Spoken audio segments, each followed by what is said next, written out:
Good evening students, this is Himanshu Raj Shrivastava. Welcome to Sudhakar sir classes.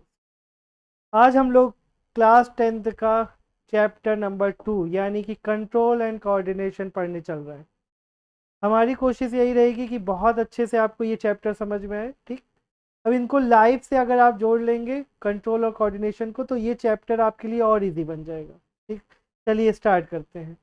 तो control और coordination, ठीक, chapter word, ठीक, इन्हीं वर्ड्स पे हम लोग ध्यान देते हैं। पहले कंट्रोल क्या है और कोऑर्डिनेशन क्या है, इनको हम समझ लें तो इस चैप्टर पे फिर आगे फोकस करते हैं हम लोग। तो कंट्रोल का मतलब ये है, जैसे देखिए आपका घर है, ठीक, अब आपका घर में भी कंट्रोल है। आपके पेरेंट्स का कंट्रोल है, अगर ग्रैंड पेरेंट्स हैं तो उनका भी कंट्रोल हो सकता है। यानी घर पे किसी न किसी का कंट्रोल है। कंट्रोल का मतलब क्या हुआ कि उनके अकॉर्डिंग चीज़ें चलेंगी। आप अगर चाहोगे कि आप पढ़ने के टाइम पे जाओगे गेम खेलने तो आपके घर के पेरेंट्स जो हैं जिनका कंट्रोल है वहाँ पे, वो आपको अलाउ नहीं करेंगे। आपकी मर्जी नहीं चलेगी, चलेगी मर्जी किसकी? जिसका कंट्रोल है। तो कंट्रोल का मीन्स क्या हो गया? यहाँ तो बात हम लोग की अपने घर की, अब बात कर लेते हैं बायो में यानी कि अपनी। कंट्रोल का मतलब ये है कि जितनी एक्टिविटी हम आप कर रहे हैं, जैसे देखिए मेरा हाथ हिल रहा है, ठीक, हम बोल रहे हैं, हाथ जा रहा है, बोर्ड तक जा रहा है, किस कहाँ तक जा रहा है, ये सब क्या है? ये काम है, एक फंक्शन है। अब ये भी है, देखो, हमारे हाथ का कंट्रोल हमारे ब्रेन के पास है, वरना क्या हो रहा है कि कहीं भी जा सकता था। लेकिन जब हम बोल रहे हैं कंट्रोल तो कंट्रोल के पास हाथ गया, जब हम बोल रहे हैं कोऑर्डिनेशन तो कोऑर्डिनेशन के पास हाथ गया।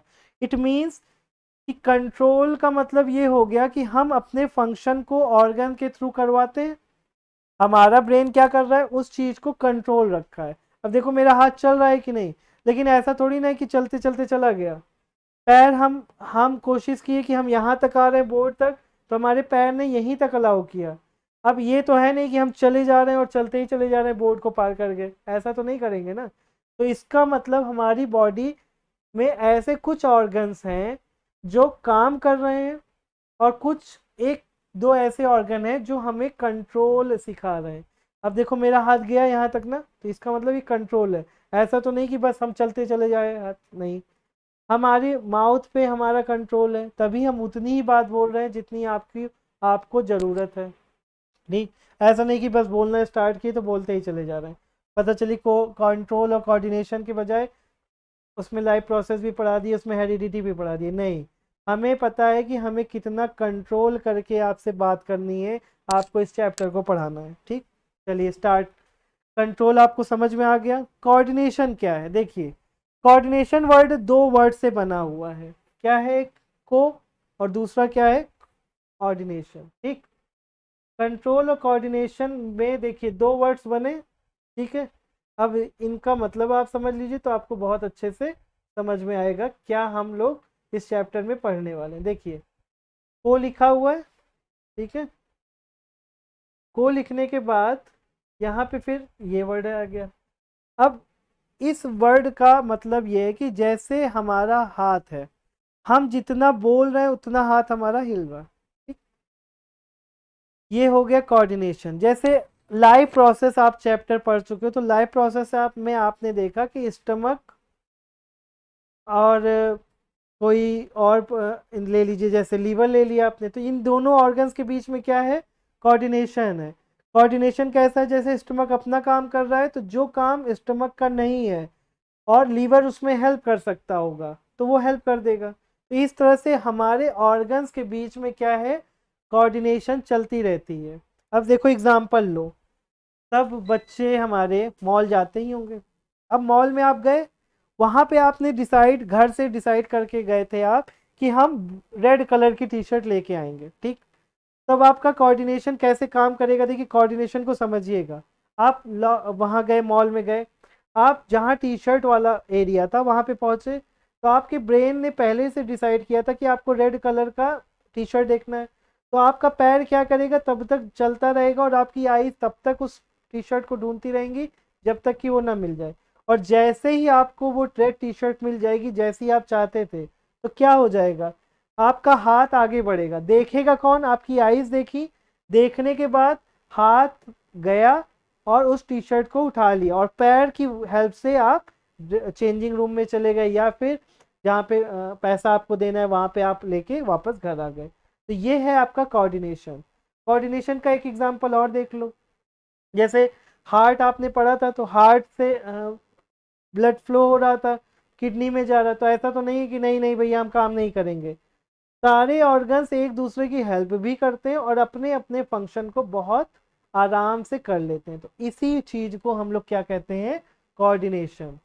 कोऑर्डिनेशन जितना अच्छा होगा किसी के बीच में भी, जैसे हमारे और आपके बीच यानी सुधाकर सर क्लासेस और आपके बीच में इतना अच्छा कोऑर्डिनेशन है कि आप वीडियो को देख रहे हैं, लाइक कर रहे हैं, ठीक, आप पसंद कर रहे हैं और आपका प्यार हमें कंटिन्यू मोटिवेट कर रहा है काम करने के लिए। तो इस तरह से क्या है, हमारे आपके बीच में कोऑर्डिनेशन क्या है, बहुत अच्छा बन गया है। अब अच्छा बनने की वजह से क्या हो रहा है, अब हम ज़्यादा अच्छे से काम कर रहे हैं और उतना ही अच्छे से आप पढ़ रहे हैं। तो ये हो गया। अब इसमें देखो बेनिफिट किसका हो रहा है, हमारा भी हो रहा है क्योंकि हमारी भी नॉलेज रिकॉल हो रही है और आपकी नॉलेज इंक्रीज हो रही है। तो ये हमारे आपके बीच में क्या हो गया, कोऑर्डिनेशन हो गया। तो कोऑर्डिनेशन को क्या है, इसी तरह से आप अपनी लाइफ से जोड़ लेंगे तो यहाँ पे जो कोऑर्डिनेशन लिखा है वो आप समझ जाएंगे। प्लांट है, देखो प्लांट की बात कर लो, लिविंग ऑर्गेनिज्म वो भी है। तो प्लांट्स क्या करते हैं, प्लांट्स ये करते हैं, फोटोसिंथेसिस तो किया उनकी लीफ ने, लेकिन वहां तक पानी किसने पहुंचाया, वहां तक पानी पहुंचाया रूट्स की हेल्प से जाइलम ने। रूट्स ने एब्जॉर्व किया और जाइलम ने पहुंचाया। पर क्या लीफ अपने आप फूड को बनाने के बाद कोऑर्डिनेशन किए फ्लोएम से, और फ्लोएम के थ्रू उन्होंने क्या किया, फूड को बाकी के पार्ट्स में पहुंचा दिया। तो कोऑर्डिनेशन और कंट्रोल ये चीज़ है आपने अच्छे से समझ ली होगी। कंट्रोल का मतलब किसी चीज़ पे कितना कंट्रोल है, कितना काम करना है। जैसे देखो कितना बोलना था हमको, कंट्रोल है ना। कितना हमको दूर तक जाना है, ऐसा नहीं कि हम चलते चले गए और आपकी वीडियो से बाहर हो गए, ऐसा तो नहीं कर रहे हैं, तो कंट्रोल है। कितना तेज बोलना है, ये भी कंट्रोल है। इसी तरह से कंट्रोल हो गया। और कोऑर्डिनेशन मींस जब हम आप मिल के काम कर रहे हैं, देखिए आप पढ़ रहे हो हमारी वीडियो से, बहुत अच्छी बात है, हम यानी सुधाकर सर क्लासेस और आप में कोऑर्डिनेशन बन गया और दोनों लोग का काम चल रहा है। तो कोऑर्डिनेशन क्या है, बहुत ज़रूरी है। तो ये हम लोगों ने क्या कर लिया, पढ़ लिया, चैप्टर का टाइटल को पढ़ने के बाद उसको समझ भी लिया। अब चलिए आगे देखते हैं। ठीक, देखिए कोऑर्डिनेशन की जब बात करेंगे इस चैप्टर की, तो इसमें हम लोगों को टॉपिक्स क्या क्या पढ़ने हैं वो देखिए। पहला तो इंट्रोडक्शन जो आपका हो गया, ठीक है, इंट्रोडक्शन हो गया कि नहीं कोऑर्डिनेशन से। और उसके बाद देखिए एनिमल और प्लांट्स, दो किंगडम है हमारे पास, ठीक है। दो किंगडम के अलावा हमारे पास तीसरा किंगडम है नहीं अभी समझने के लिए। तो जो एनिमल्स होते हैं इट मीन्स ह्यूमंस और एनिमल्स, जिनको एक्चुअल में एनिमल कहते हैं। वो बात अलग है कि कुछ बच्चों के अंदर भी या कुछ लोगों के अंदर भी एनिमल वाली क्वालिटी अभी भी है, बट हम लोग किंगडम है एनिमल किंगडम, ठीक। अब यहाँ पे क्या होती है, हमारे पास नर्वस टिश्यूज होती हैं जो हमारा कोऑर्डिनेशन या कंट्रोल करवाती हैं। इसमें हम लोगों को क्या और डिस्कस करना है, neurons, receptors, reflex action, human nervous system, human brain और स्पाइनल कॉर्ड। अब यहाँ पे देखो बात आ गई ना ह्यूमन ब्रेन की और स्पाइनल कॉर्ड की। तो अब ये समझ लो बच्चा लोग कि ह्यूमन ब्रेन ही हमारा क्या है, पूरे बॉडी का कंट्रोलर है, ठीक है। जितना फंक्शन हम लोग करते हैं, चाहे वो चल रहे हो, चाहे वो किसी भी, जैसे लाइट बहुत तेज आ रही है, आइज क्लोज हो जा रही हैं, लाइट डिम है तो थोड़ी सी ब्राइटनेस आइज की बढ़ गई या बड़ी हो गई साइज, ये सब कौन करवा रहा है, हमारा ब्रेन।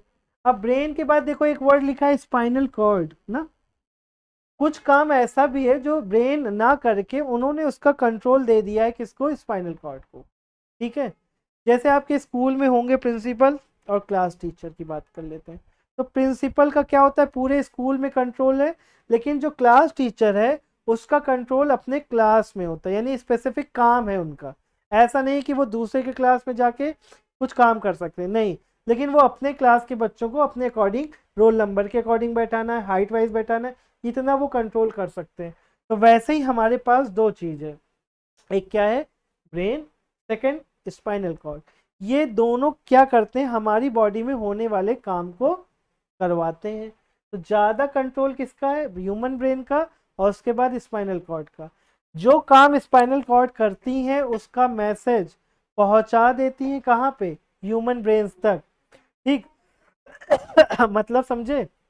मतलब ये है कि जैसे क्लास टीचर कुछ कर रहा है तो कर तो भले अपने क्लास में रहा है, लेकिन उसकी खबर वो प्रिंसिपल तक पहुंचा रहा है, मैसेज जानकारी है, ठीक है। अब ये हो गया हमारा स्पाइनल कॉर्ड और ब्रेन। इसके बाद हम लोगों को इस चैप्टर में क्या डिस्कशन करना है? प्लांट्स भी कोऑर्डिनेशन करते हैं, उनके अंदर भी चीजें होती हैं, तो उसमें क्या करना है? देखो स्टुमुलीज के बारे में हमको पढ़ना है। प्लांट्स कैसे स्टुमुलीज के अगेंस्ट अपना रिएक्शन देते हैं। मूवमेंट टू ग्रोथ, कैसे मूवमेंट होती है, कैसी ग्रोथ होती है। और सबसे इंपॉर्टेंट टॉपिक प्लांट हार्मोन्स। अब देखो हमारे पास तो एक पूरा सिस्टम है ना, हर काम करने का एक सिस्टम है। तो हमारे पास जो सिस्टम है वो नर्वस सिस्टम है, उसी के थ्रू हम लोग काम कर ले रहे हैं। पर प्लांट्स के पास ऐसा कोई सिस्टम नहीं होता, उनकी बॉडी बड़ी सिंपल होती है, कॉम्प्लेक्स तो होती नहीं। तो वो क्या करते हैं, वो अपने अंदर जो भी काम है कंट्रोल और कोऑर्डिनेशन का, वो किससे करवा देते हैं? प्लांट हार्मोन्स से। उसके बाद लास्ट टॉपिक हम लोग पढ़ेंगे हार्मोन्स, अपने बारे में जो हार्मोन्स रिलीज हो रहे हैं हमारी बॉडी से, उनका फंक्शन क्या है, उनके बारे में थोड़ा हम लोग इस चैप्टर में जानेंगे। क्लियर? चलिए स्टार्ट करते हैं। अब ये सब आप क्या पढ़े हम लोग, चैप्टर में क्या पढ़ना है, चैप्टर का नाम को डिस्कस किए, उसको अच्छे से समझ लिए। अब देखिए ध्यान से समझिएगा। पहली चीज ये जान लीजिए कि हमारी बॉडी क्या है, एक टाइप की मशीन है ना। मशीन आपने देखी होगी, मशीन में अलग अलग पार्ट्स होते हैं और उनको फंक्शन करा जाता है, लेकिन फंक्शन करने के लिए उनके पास उनका भी कंट्रोल होता है, और उनका कंट्रोल होने के बाद उनको भी मेंटेनेंस की नीड होती है। अब ये चीज़ हम लोग समझते हैं कि क्या है कंट्रोल और कोऑर्डिनेशन डिटेल में। देखो पहली चीज़ तो जान लो क्या होते हैं स्टुमुलीज। देखो यहाँ पे एक वर्ड लिखा हुआ है स्टुमुलीज, ठीक है। इनको ध्यान से समझना क्या है ये, इनको समझना पहले जरूरी है। चलो देखो, स्टुमुलीज का मतलब ये होता है जैसे कोई भी चीज हो रही हो, जैसे एग्जांपल मेरी बात आप लोग सुन रहे हो और हमें देख भी रहे हो, तो ये क्या है? हमारी स्टुमुलीज है। लाइट और साउंड, ये हमारे स्टुमुलीज हैं। इनमें किसी भी तरह का जब चेंजेस होता है उसके अगेंस्ट हम लोग जो रिएक्ट करते हैं, ठीक। देखो क्या लिखा है, द चेंजेस इन एनवायरमेंट, मतलब किसी किसी भी तरह का चेंज हो गया एनवायरनमेंट में, और फिर ऑर्गेनिज्म क्या करते हैं? उसके अगेंस्ट रिएक्ट करते हैं। देखो रिएक्ट वर्ड लिखा है, रिएक्ट का मतलब समझ गए? जैसे अभी बहुत तेज से कोई चिल्ला दे पीछे से आके, तो क्या करेंगे हम? बहुत तेजी से रिएक्ट करेंगे ना, चौंक जाएंगे। तो इसका मतलब साउंड के अगेंस्ट हमने काम किया ना। बहुत तेजी से अभी लाइट आ जाए आग पे, तो हम क्या करेंगे? आग बंद कर लेंगे या थोड़ा साइड कर लेंगे। तो ये क्या है? ये सब स्टुमुलीज है, और उसके अगेंस्ट जब हम रिएक्ट करते हैं, ठीक, यानी कि स्टुमुलीज के अगेंस्ट ही हम लोग कोई भी तरह का रिएक्शन देते हैं। क्लियर है? स्टुमुलीज समझ में आया? स्टुमुलीज वो चीज है जिसके अगेंस्ट हम रिएक्ट करते हैं। जैसे अभी मान लो ये पेन है, ठीक, बहुत गर्म हो जाती, तो हम क्या करते? पकड़ते फिर तुरंत छोड़ देते। तो इस हॉटनेस यानी कि टच के अगेंस्ट हम लोग काम करते हैं। क्लियर है? तब स्टुमुलीज क्या क्या हो सकती है? देखो लाइट, हीट, कोल्ड, साउंड। अब देखो ठंड आती है तो हम लोग क्या करते हैं? उसके अगेंस्ट काम करते हैं, स्वेटर वगैरह, वूलन क्लोथ्स वगैरह पहन लेते हैं। गर्मी आती है तो टी शर्ट वगैरह पहन लेते हैं। तो ये क्या है? कोल्ड, हीट हो गया, साउंड और लाइट। लाइट अभी आपको बता ही दिया गया। टच, ठीक, कोई चीज़ आप टच करो ऐसे मान लो तो तुरंत हटा लोगे। स्मेल, अभी कोई स्मेल अच्छी आने लगे, मान लो आप बैठे हो पढ़ रहे हो, अचानक से किचन से स्मेल आने लगे कि बन रहा आपका फेवरेट चीज़, छोले भटूरे बन रहे हैं, स्मेल आने लगी छोले की, तो ये क्या है? तुरंत आपका रिएक्शन, या तुरंत घूम किधर चले जाओगे? किचन की साइड, कि बन क्या रहा है। अगर आपकी फेवरेट चीज़ की स्मेल होगी, अच्छी स्मेल होगी तो आप जाओगे, और बैड स्मेल होगी तो आप क्या करोगे? तुरंत हैंग की लगा के नोज को क्लोज कर लोगे। तो ये सब क्या है? स्टुमुलीज है। स्टुमुलीज समझ में आया? जो चीज़ के अगेंस्ट हम रिएक्ट करते हैं, लाइट के अगेंस्ट रिएक्ट करते हैं, कोई चीज़ गर्म है तो रिएक्ट करते हैं, कोई चीज़ ठंडी है तो रिएक्ट करते हैं, किसी तरह का साउंड सुन रहे हैं, जैसे अभी कोई पेपर आप या नोट्स बना रहे हो, साउंड सुनाई दिया कोई गाना, तो आपका गाना चलने लगता है दिमाग में, इसका मतलब साउंड के अगेंस्ट आपने रिएक्ट किया। स्मेल बता ही दिया अभी कि किसी भी तरह की अच्छी खुशबू होगी तो आप तुरंत खुश हो जाओगे, और बैड स्मेल आएगी तो तुरंत क्लोज कर लोगे अपनी नोज को। इसका मतलब क्या हुआ कि आपने स्मेल के अगेंस्ट रिस्पॉन्स किया। ठीक है, कोई दिक्कत? ये है हमारी स्टिमुलीज। उसके बाद देखो हम लोग करते क्या है, जैसे ये सब चीजें होती हैं तुरंत हम लोग क्या कर लेते हैं, उन्हीं के अगेंस्ट काम कर लेते हैं। तो ये है हमारी स्टिमुलीज। क्लियर हुआ? कोई दिक्कत? अब जैसा जैसा चेंज होगा उस हिसाब से हम लोग अपनी बॉडी को चेंज करते हैं, उसी हिसाब से हम लोग काम करते हैं। चलिए अब आगे देखते हैं। अब एनिमल्स में काम कैसा होगा? ठीक, हमने स्टिमुलीज जान ली। स्टिमुलीज जानने के बाद अब ये जानना जरूरी है कि हम लोग उसके अगेंस्ट रिएक्ट कैसे करते हैं ना। अब ये मैसेज ब्रेन तक कैसे पहुंच रहा है? अगर हम हाथ से कोई चीज छू रहे हैं, टच कर रहे हैं, तो हमारे ब्रेन तक वो बात कैसे पहुंच रही है? या फिर हम कोई चीज देख रहे हैं आईज से, तो वो बात ब्रेन तक कैसे पहुंची कि बताया। जैसे आप लोग अभी वीडियो देख रहे हो तो आप कह रहे हो हाँ ये सर हिमांशु राज सर है, तो ये कैसे बताया आपके ब्रेन ने? क्योंकि मैसेज पहुंचा होगा ना कुछ तो हुआ होगा आपकी बॉडी में। तो हमारी बॉडी में क्या होता है, एक पूरा नर्वस सिस्टम होता है, ठीक है, वही काम करवाता है इस चीज को। देखो एनिमल्स में क्या होता है, नर्वस टिश्यूज होते हैं, यानी कि पूरा का पूरा नर्वस टिश्यूज के बारे में आपने 9th में पढ़ा होगा। चलिए देखिए क्या लिखा है, the nervous system is responsible. Responsible का मतलब समझ, कैसे रिएक्ट कर रहे, क्या चीज करवा रहे। सेंडिंग एंड रिसीविंग, दो वर्ड ध्यान रखना है, sending end receiving end processing message, ये भी ध्यान रखना है। तीनों वर्ड आपका डिफिनेशन में आना चाहिए।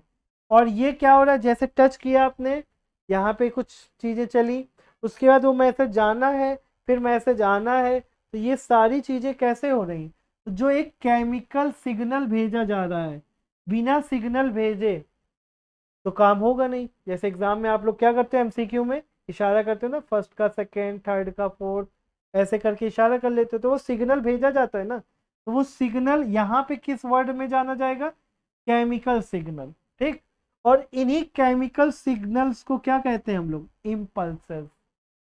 ठीक, बात समझ में आई? इन्हीं के थ्रू क्या हो रहा है, मैसेज कन्वे हो रहा है। मैसेज कन्वे का मतलब ये भी है कि ऑर्गन से ब्रेन तक जा रहा है, ब्रेन से ऑर्गन तक जा रहा है। ये हो गया हमारा क्या, इम्पल्स। क्लियर? इम्पल्स में देखो सेंडिंग मैसेज भी है, रिसीविंग मैसेज भी है, और प्रोसेसिंग मैसेज भी है। उस पर काम करना भी है, भेजना भी है, और रिसीव भी करना है। इन सारी चीज़ों का इंक्लूडमेंट है। उसके बाद देखो हमारे सबसे इम्पोर्टेंट चीज क्या है, न्यूरॉन्स। अगर न्यूरॉन नहीं होगा हमारी बॉडी में तो हम मैसेज को कन्वे ही नहीं कर पाएंगे। तो न्यूरॉन्स का होना बहुत जरूरी है। तो न्यूरॉन्स क्या होते हैं, एक टाइप के सेल होते हैं, ठीक, और सबसे बड़ी सेल्स होती हैं, लार्जेस्ट सेल नाम बोला गया। ठीक है, ये हमारी बॉडी में फैले हुए एक जाल की तरह, यही क्या करते हैं, मैसेजेस को रिसीव करते हैं और उनके अगेंस्ट हमको काम करवाते हैं। देखो क्या लिखा है, ध्यान से देखना न्यूरॉन्स के बारे में। Specialised conducting information via electric impulse. देखो इलेक्ट्रिक इम्पल्स क्यों बोला गया, इम्पल्स तो आपने समझ लिया, इलेक्ट्रिक इम्पल्स क्यों बोला गया, क्योंकि बहुत तेजी से ये काम हो रहा है। ठीक, जैसे इलेक्ट्रॉनिक चीजें, आपने एक स्विच दबाया, तुरंत बहुत दूर भी चीजें क्या हो जाती हैं, ऑन हो जाती हैं। तो ये है electric impulse from one part. ठीक है, मान लो आपका हाथ है, ठीक, यहाँ से एक ऑर्गन से दूसरे ऑर्गन में गया, इसे कौन पहुंचाएगा, कैसे पहुंचाया गया, न्यूरॉन्स के थ्रू। कैसे पहुंचाया गया, न्यूरॉन्स के थ्रू। अगर न्यूरॉन्स ना होते तो ले कौन जाएगा, बात समझ में? मान लो ये बॉटल है, ठीक है, अब इसको पानी हमको पीना है, तो ये बॉटल यहाँ से यहाँ आ रही है, यहाँ आने के पहले भी कहीं से तो आई होगी ना, तो ये आएगी कैसे, यानी कि कोई लाने वाला भी तो चाहिए। ठीक, हम आपके लिए वीडियो ला रहे हैं तो वीडियो लाने वाला भी तो चाहिए। वीडियो लाने वाला कौन है, सुधाकर सर क्लासेस, सब्सक्राइब करिए इसको।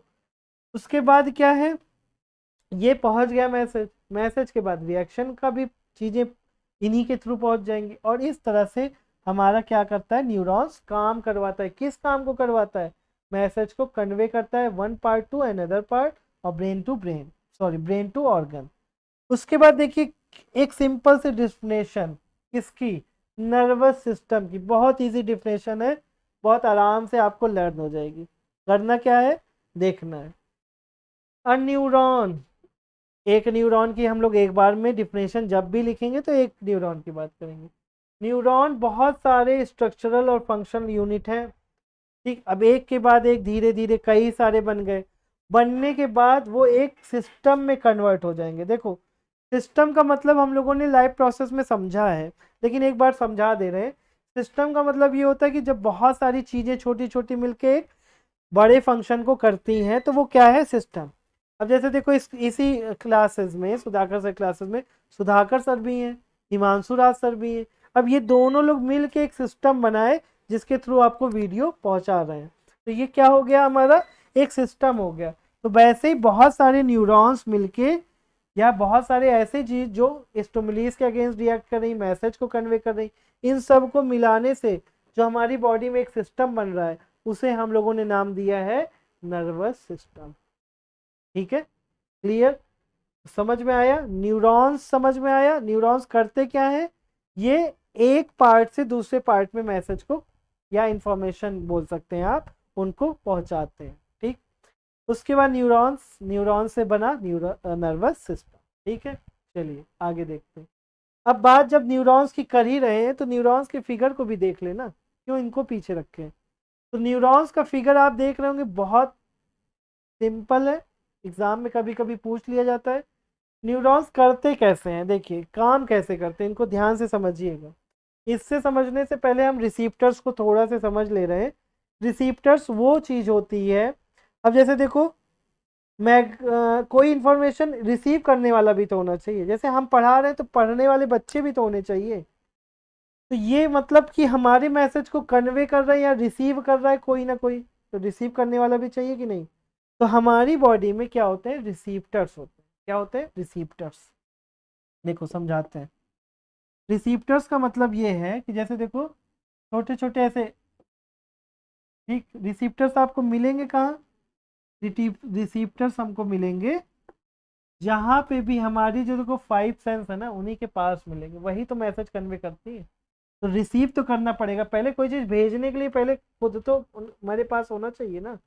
अब हमको आपको पास नॉलेज भेजना है तो नॉलेज मेरे पास आएगी तब हम आपको भेज रहे हैं ना, पहले रिसीव करें, समझे, सीखे, फिर आप तक पहुंचा रहे हैं ना। ऐसा तो नहीं कि बिना चीज़ें हुए आप तक पहुंचे जा रही, नहीं। तो यहाँ पे देखो डेंड्रॉइड्स आपको दिख रहा होगा, पहले इसका स्ट्रक्चर को आप ध्यान से समझ लो। देखो सबसे पहले तो न्यूक्लियस, न्यूक्लियस क्यों आया भैया, न्यूक्लियस क्यों आया, न्यूक्लियस इसलिए आया क्योंकि हम जानते हैं कि हमारा न्यूरॉन भी क्या है, सेल है, और सेल में क्या होना जरूरी है, न्यूक्लियस। हम लोग यूकैरियोटिक है, न्यूक्लियस होना जरूरी है। देखो न्यूक्लियस, न्यूक्लियस होता है ब्रेन ऑफ सेल, ये सब आप 9th में पढ़ चुके हो, डिटेल में नहीं जाएंगे। न्यूक्लियस हो गया। उसके बाद देखो ये देखो थोड़ा सा धागे जैसे, जैसे रूट की जब रूट होती है ना, रूट हेयर्स होते हैं ना, वैसे ही देखो इसमें आपको दिख रहे होंगे स्ट्रक्चर। ये क्या है, ये सब क्या है, ये है डेंड्राइट्स, ठीक है, डेंड्राइट्स। उसके बाद अब आपको देखना है सेल बॉडी। सेल बॉडी का मतलब जो इनका मेजर पार्ट है, ये आपको दिख रहा है, ये मेजर पार्ट है, ये क्या है इनका, सेल बॉडी। उसके बाद देखो देखो ये यहाँ पे ये क्या है, एक्सॉन है। इस पूरे चीज को क्या बोलते हैं, एक्सॉन। और जहाँ पे ये नर्व सेल खत्म हो रही है, इस पार्ट को बोलते हैं नर्व एंडिंग। या फिर कहीं कहीं पे आपको ये भी मिल सकता है कि एक्सॉन एंडिंग बोला गया हो। तो कंफ्यूज मत होइएगा भाई, देखो एक नर्व का एंड हो रहा है ना, एक नर्व सेल का एंड हो रहा है तो नर्व एंडिंग बोल दिया गया। और यहाँ से देखो, एक ध्यान से देखो तो एक तरह से एक्सॉन का एंड हो रहा है ना, तो एक्सॉन एंडिंग भी बोल दो, कोई दिक्कत नहीं, कंफ्यूज मत होइएगा। ये इतने पार्ट किसके हैं, हमारे नर्व सेल के। अब देखो काम कैसे होता है। अब इसके बाद देखो यहाँ पे खत्म हुआ ना, यहीं से दूसरा नर्व सेल स्टार्ट हो गया ऐसे करके, ठीक है, यहीं से दूसरा स्टार्ट, फिर तीसरा तीसरा। अब इन दोनों के बीच में गैप होता है, तो गैप को हम लोग बोलते हैं सिनैप। क्या बोलते हैं, सिनैप।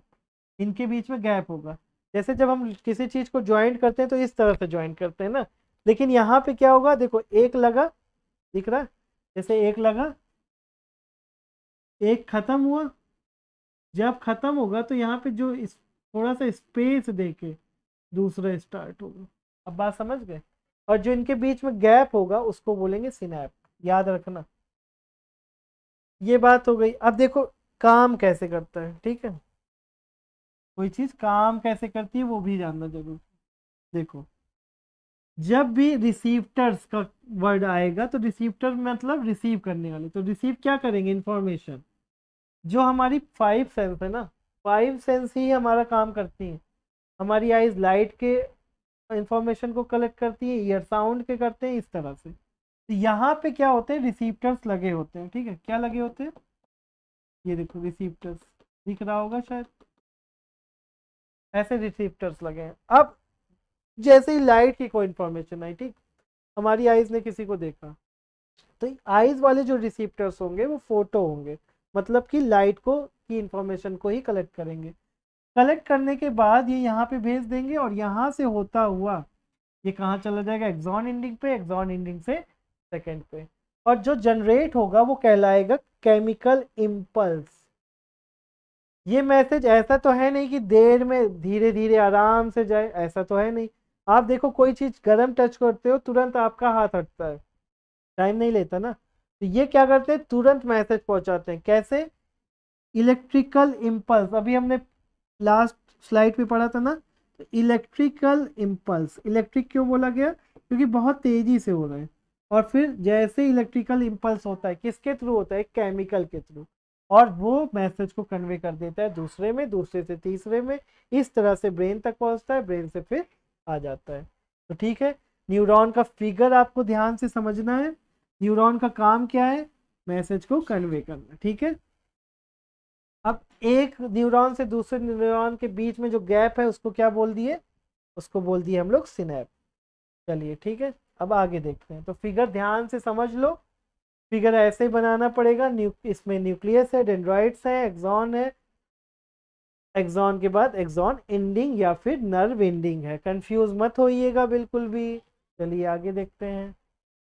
अब देखिए बात किसकी कर रहे हैं हम लोग, टाइप ऑफ न्यूरॉन्स, ठीक है।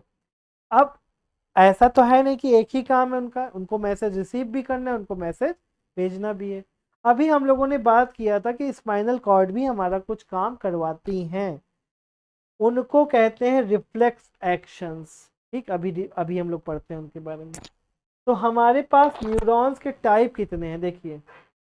टाइप नंबर 1 क्या है, सेंसरी न्यूरॉन्स। देखो दे सेंड मैसेज, इनका काम क्या है, मैसेज भेजना, लेकिन कहाँ से कहाँ तक, फ्रॉम सेंस ऑर्गन। 5 सेंस है ना आपके पास, 6 सेंस भी होती है कुछ लोगों के पास। ब्रेन और स्पाइनल कॉर्ड तक पहुंचाने का काम कौन करते हैं, सेंसरी न्यूरॉन्स। कुछ काम हमारी स्पाइनल कॉर्ड करती है जिसको हम लोग रिफ्लेक्स एक्शन बोलते हैं। जो थिंकिंग का काम होता है वो हमारे करते हैं ब्रेन। तो ब्रेन क्या है, मैसेज वहां भी पहुंचना चाहिए। स्पाइनल कॉर्ड क्या है, स्पाइनल कॉर्ड पे भी मैसेज पहुंचना चाहिए। और मैसेज पहुंचाने का काम हमारे कौन करते हैं, सेंसरी न्यूरॉन्स। क्लियर। अब बात करते हैं मोटर न्यूरॉन्स की। देखो मोटर न्यूरॉन्स का मतलब ये भी मैसेज भेज रहे हैं, ठीक है, लेकिन ये मैसेज कहाँ भेज रहे हैं, back from the brain to spinal cord to all the muscles and glands, ठीक। अब बात ये समझो, हमने आपको देखा, ठीक, देख लिया, देखने के बाद वो इंफॉर्मेशन सेंसरी न्यूरॉन्स कहाँ तक ले जाएंगे, ब्रेन तक। तब ये बताएंगे कि हाँ ये क्लास 10th के बच्चे हैं, या ये राम है, ये श्याम है, जो भी है, ठीक। उसके बाद वो मैसेज कैसे बताया हमको, हमारे ऑर्गन को, कि क्या करना है।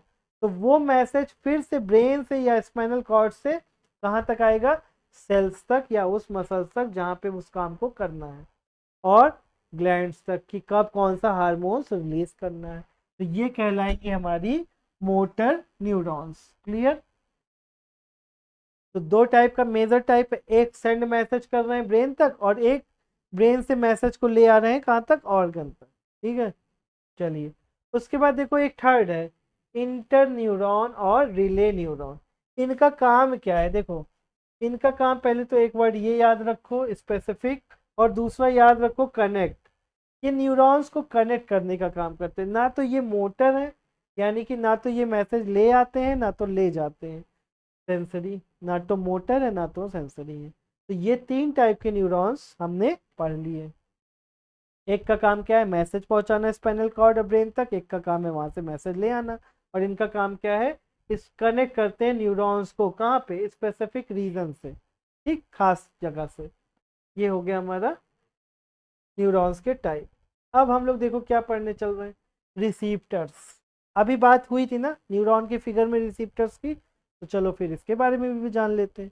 रिसीप्टर्स होता क्या है, वहाँ पे अभी थोड़ा सा जाना हमने, अब डिटेल में जानते हैं। रिसीप्टर्स का मतलब ये है कि जो रिसीव करे, ठीक है, किस चीज़ को रिसीव करेगी, मैसेज को रिसीव करेगी, ठीक।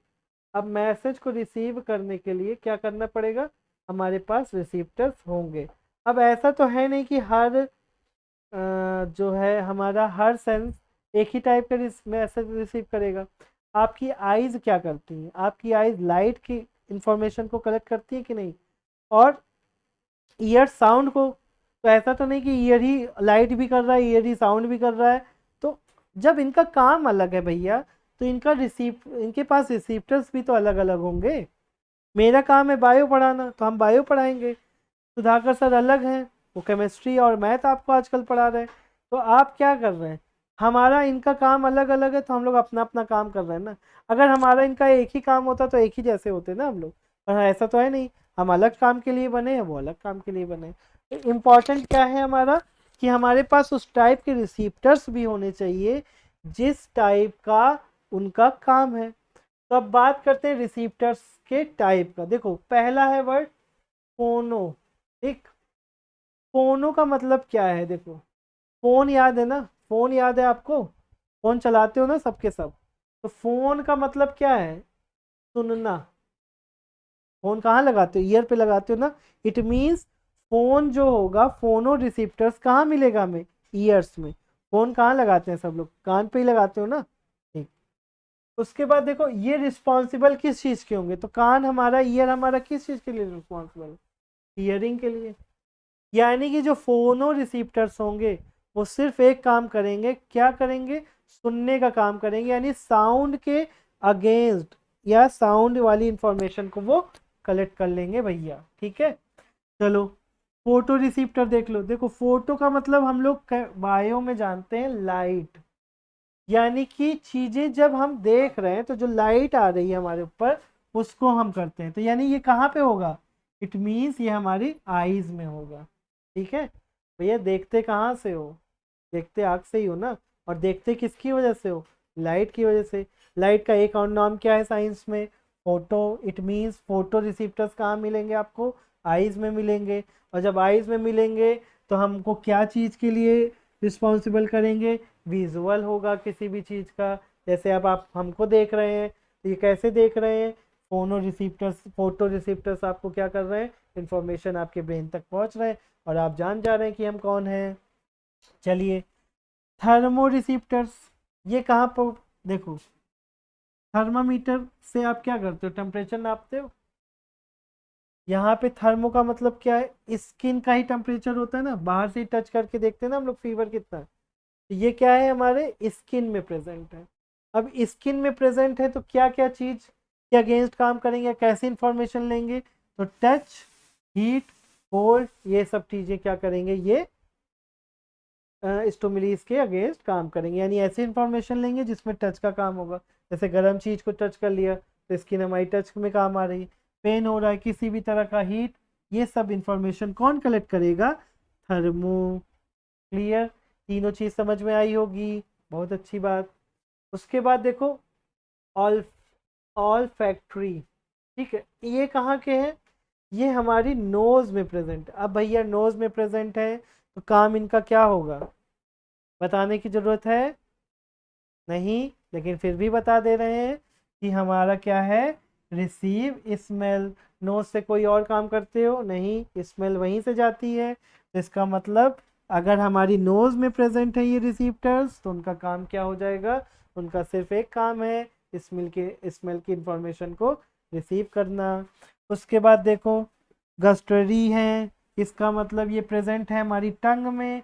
तो जब टंग में प्रेजेंट है, देखो आप कोई खाना खाते हो, ठीक, कभी कभी मुंह बना लेते हो, अरे नहीं अच्छा है, नमक ज़्यादा हो गया, किसी दिन मिर्च ज़्यादा हो जा रही है, किसी दिन स्पाइसी चाहिए, स्पाइसी नहीं बना, जिस दिन स्पाइसी चाहिए था नहीं बना, जिस दिन सादा चाहिए था उस दिन स्पाइसी बन गया।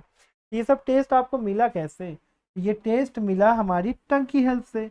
और टंग से इंफॉर्मेशन किसने पहुंचाया? तो पहुंचाया इन रिसीप्टर्स ने।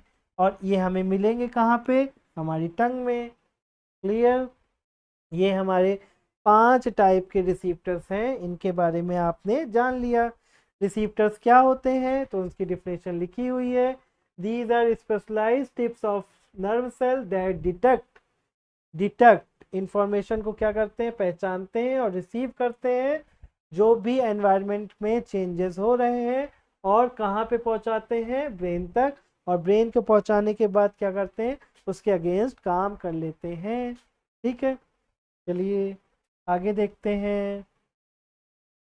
अब ये देखो, अभी हमने बात किया था ना रिफ्लेक्स एक्शन की। अब रिफ्लेक्स एक्शन होता क्या है ये समझिए। अब ये बताओ, अगर हमारा ब्रेन पूरा कंट्रोल कर रहा होता तो ब्रेन क्या करता है? देखो सबके पास ब्रेन होगा, जिनके पास होगा वो सोचें ये चीज, जिनके पास नहीं है तो हमारी बात सुन लें चुपचाप। तो क्या होता है, ब्रेन हर एक चीज को सोच समझ के काम करता है। ठीक है, जल्दबाजी में काम नहीं करता हमारा ब्रेन, बहुत आराम से सोचता है, समझता है, फिर उस पर एक्शन करता है। ठीक, लेकिन जो हमारे पास कुछ एक्शन ऐसे होते हैं जिन पे हमको तुरंत रिएक्ट करना है, तो वो क्या है? वो हमारा क्या है? Reflex action. ठीक है, वो हमारा क्या है? Reflex action. और रिफ्लेक्स एक्शन का कंट्रोल किसके पास होता है? कंट्रोल होता है हमारा स्पाइनल कॉर्ड के पास। ठीक है, किसके पास होता है? स्पाइनल कॉर्ड के पास। चलो देखो, रिफ्लेक्स एक्शन का मतलब आपने समझ लिया कि बहुत क्विक करना है, तो यानी ज़्यादा सोचना समझना नहीं है। अब ये सोचो, ये पेन बहुत गर्म हो, हम इसको पकड़े और हमारा ब्रेन सोचे यार ये गर्म है, क्या करना है, हटाएं ना हटाएं, हटा लेंगे तो क्या फ़ायदा है, नहीं हटाएंगे तो क्या नुकसान है। इतनी देर में तो भैया हमारा हाथ गया काम से। लेकिन स्पाइनल कॉर्ड क्या करती है? तुरंत एक्शन पे रिएक्शन दे देती है। जैसे कोई काम हो, जैसे आपने गर्म चीज पे हाथ रखा, आज तुरंत हटा तो 1 सेकेंड में ना। इट मीन्स क्या है? इट मीन्स आपका जो एक्शन हुआ वो क्या कहलाया? Reflex action. क्या कहलाया? Reflex action. और रिफ्लेक्स एक्शन करता क्या है? रिफ्लेक्स एक्शन करता है हमारा स्पाइनल कॉर्ड कंट्रोल। ठीक है, तो रिफ्लेक्स एक्शन का मतलब क्या हो गया? Quick sudden response. ठीक, बता दें अभी, जैसे मान लो ये बोर्ड बहुत गर्म हो जाए, ये बहुत ही ठंडा हो जाए, 0 डिग्री से माइनस पे चला जाए, जैसे हम हाथ रखेंगे तो क्या होगा? तुरंत हटाएंगे ना कि रखे रहेंगे? तो स्पाइनल कॉर्ड इनका कंट्रोल करती हैं। जैसे देखो, withdrawal of hand touching hot object, जैसे आपने कोई गर्म चीज छुआ तुरंत आपका हाथ हट जाता है। ठीक है, चलो अब आगे देखो। ये इसके बाद देखो एक वर्ड लिखा है रिफ्लेक्स अर्क। यहाँ पे क्या है? देखो पाथवे लिखा है। पाथवे का मतलब समझ लो, रास्ता। जो रास्ता तय करती है कौन? Nerve impulse. जब रिफ्लेक्स एक्शन होता है तो जो रास्ता तय करती है उसको क्या बोला जाता है? रिफ्लेक्स अर्क। अब इस चीज को देखो फिगर से समझो, आप ध्यान से समझना। देखो यहाँ पे स्पाइनल कॉर्ड है, स्पाइनल कॉर्ड का मतलब क्या है? यही कंट्रोल करेंगे, यही बताएंगे करना क्या है। सेंसरी न्यूरॉन्स अभी आपने पढ़ा, ये मैसेज पहुंचाएंगे कहाँ तक? कहाँ तक? स्पाइनल कॉर्ड तक। फिर स्पाइनल कॉर्ड से कहाँ पहुंचाएंगे? अब उसके बाद मोटर न्यूरॉन्स क्या करेंगे? उस मैसेज को जो स्पाइनल कॉर्ड बोलेगा करने के लिए ऑर्गन को, वो मैसेज ऑर्गन तक पहुंचाएंगे।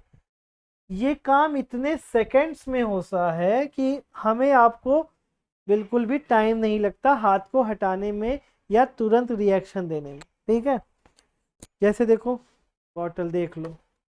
ठीक, अब ये गर्म होती बहुत, तो जैसे हम ऐसे रखेंगे तुरंत हटाएंगे, कैसे रखे रहेंगे, सोचेंगे समझेंगे तब हटेंगे, ऐसा तो है नहीं। तो इसी एक्शन को क्या बोला गया, रिफ्लेक्स एक्शन। ठीक है, समझ गए। फिगर से आपको समझ में आ रहा है। देखो एक बार क्या हो रहा है, सेंसरी लेके जा रही है स्पाइनल कॉर्ड तक, उसके बाद वो मैसेज वापस ऑर्गन तक आ रहा है तो हम हटा ले रहे हैं। और कितना टाइम लगता है इसमें, देख रहे हो आप खुद ही। बहुत बार ऐसा हुआ होगा आपके साथ, सेकंड से भी कम टाइम लग रहा है, 1 सेकंड से भी कम लग रहा है, तुरंत हटता है। लेकिन ये सारा काम स्पाइनल कॉर्ड ने करवा दिया भैया। लेकिन वो क्या करती है, अपने मालिक यानी कि ब्रेन के पास उस मैसेज को कन्वे भी करती हैं कि ये काम हमने करवा दिया। ठीक है, क्लास टीचर अपने क्लास में चाहे जो करवा दे, लेकिन उसकी इंफॉर्मेशन पहुंचा देता है प्रिंसिपल तक कि आज हमने रोल नंबर के अकॉर्डिंग बच्चों को बैठाया, आज हाइट के अकॉर्डिंग बैठा रहे हैं, कल ऐसे बैठाएंगे। ठीक है, चलिए। तो रिफ्लेक्स एक्शन आपने समझ लिया, स्पाइनल कॉर्ड करवाती है, और रिफ्लेक्स आर्क समझ लिया, जो रास्ता नर्व इम्पल्स का होता है वो। ठीक है, चलिए देखें आगे क्या पढ़ना है आपको। चलिए, इतनी बात बहुत अच्छे से समझ में आई होगी।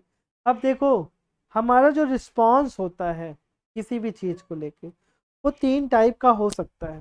ठीक है, कैसे 3 टाइप का हो सकता है, कुछ एक्शन ऐसे होते हैं जो अपने आप होते हैं। देखो हमारी बॉडी में बहुत सारे काम हैं जो अपने आप होते हैं, कुछ काम ऐसे हैं जिनको हमको आपको कंट्रोल करना पड़ता है, हमारे ऑर्गन्स को कंट्रोल करना पड़ता है, कुछ एक्शन ऐसे हैं जो तुरंत हो जाते हैं। तो ये सारी चीज़ें हो रही हैं हमारी बॉडी में।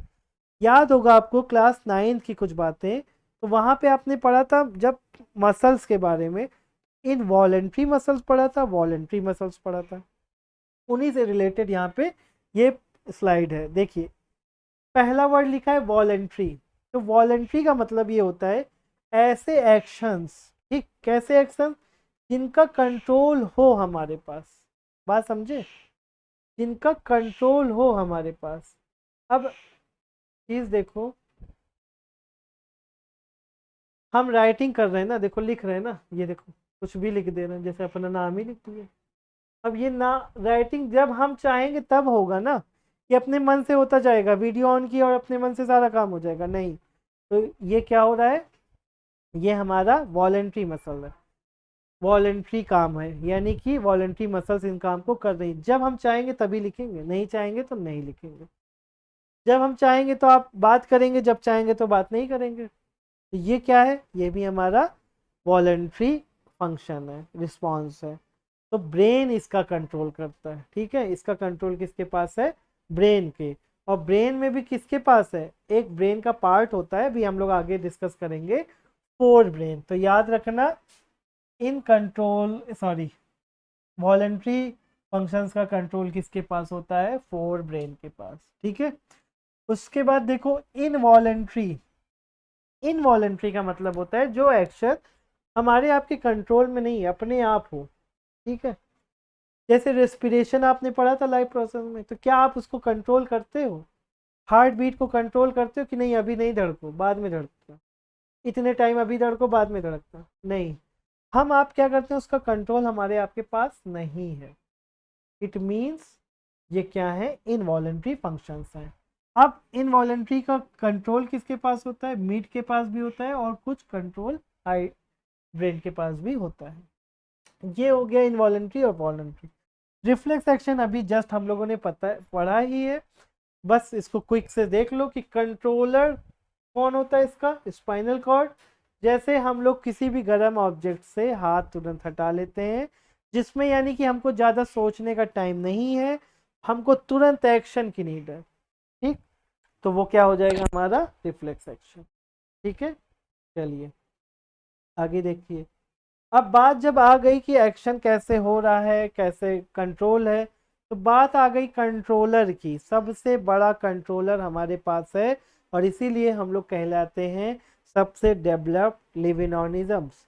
हमारे पास सारे सिस्टम है, सारा चीज का कंट्रोल है, हमारी बॉडी पे हमारा पूरी तरह से कंट्रोल है। तो कंट्रोलर का नाम क्या है, ब्रेन और स्पाइनल कॉर्ड। और नर्वस सिस्टम को हमने 3 पार्ट में डिवाइड करा है। First part central nervous system, जिसको शॉर्ट में हम लोग क्या बोल देते हैं, CNS। एस। तो CNS का पार्ट कौन है? ब्रेन भी है, स्पाइनल कॉर्ड भी है। CNS सुना ही होगा, उसका शॉर्ट फॉर्म है।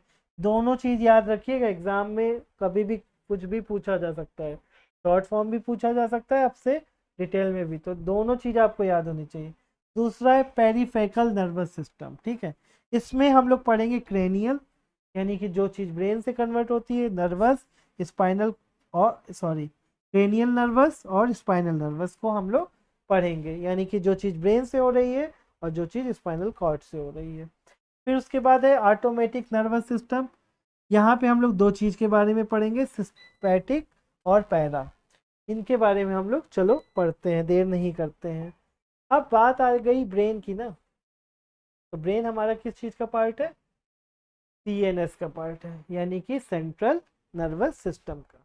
अब ब्रेन के भी पार्ट हैं, देखिए ये लिखे हुए हैं, ठीक है। चलो देखो, ह्यूमन ब्रेन क्या है, ध्यान से देखो, कॉम्प्लेक्स ऑर्गन है।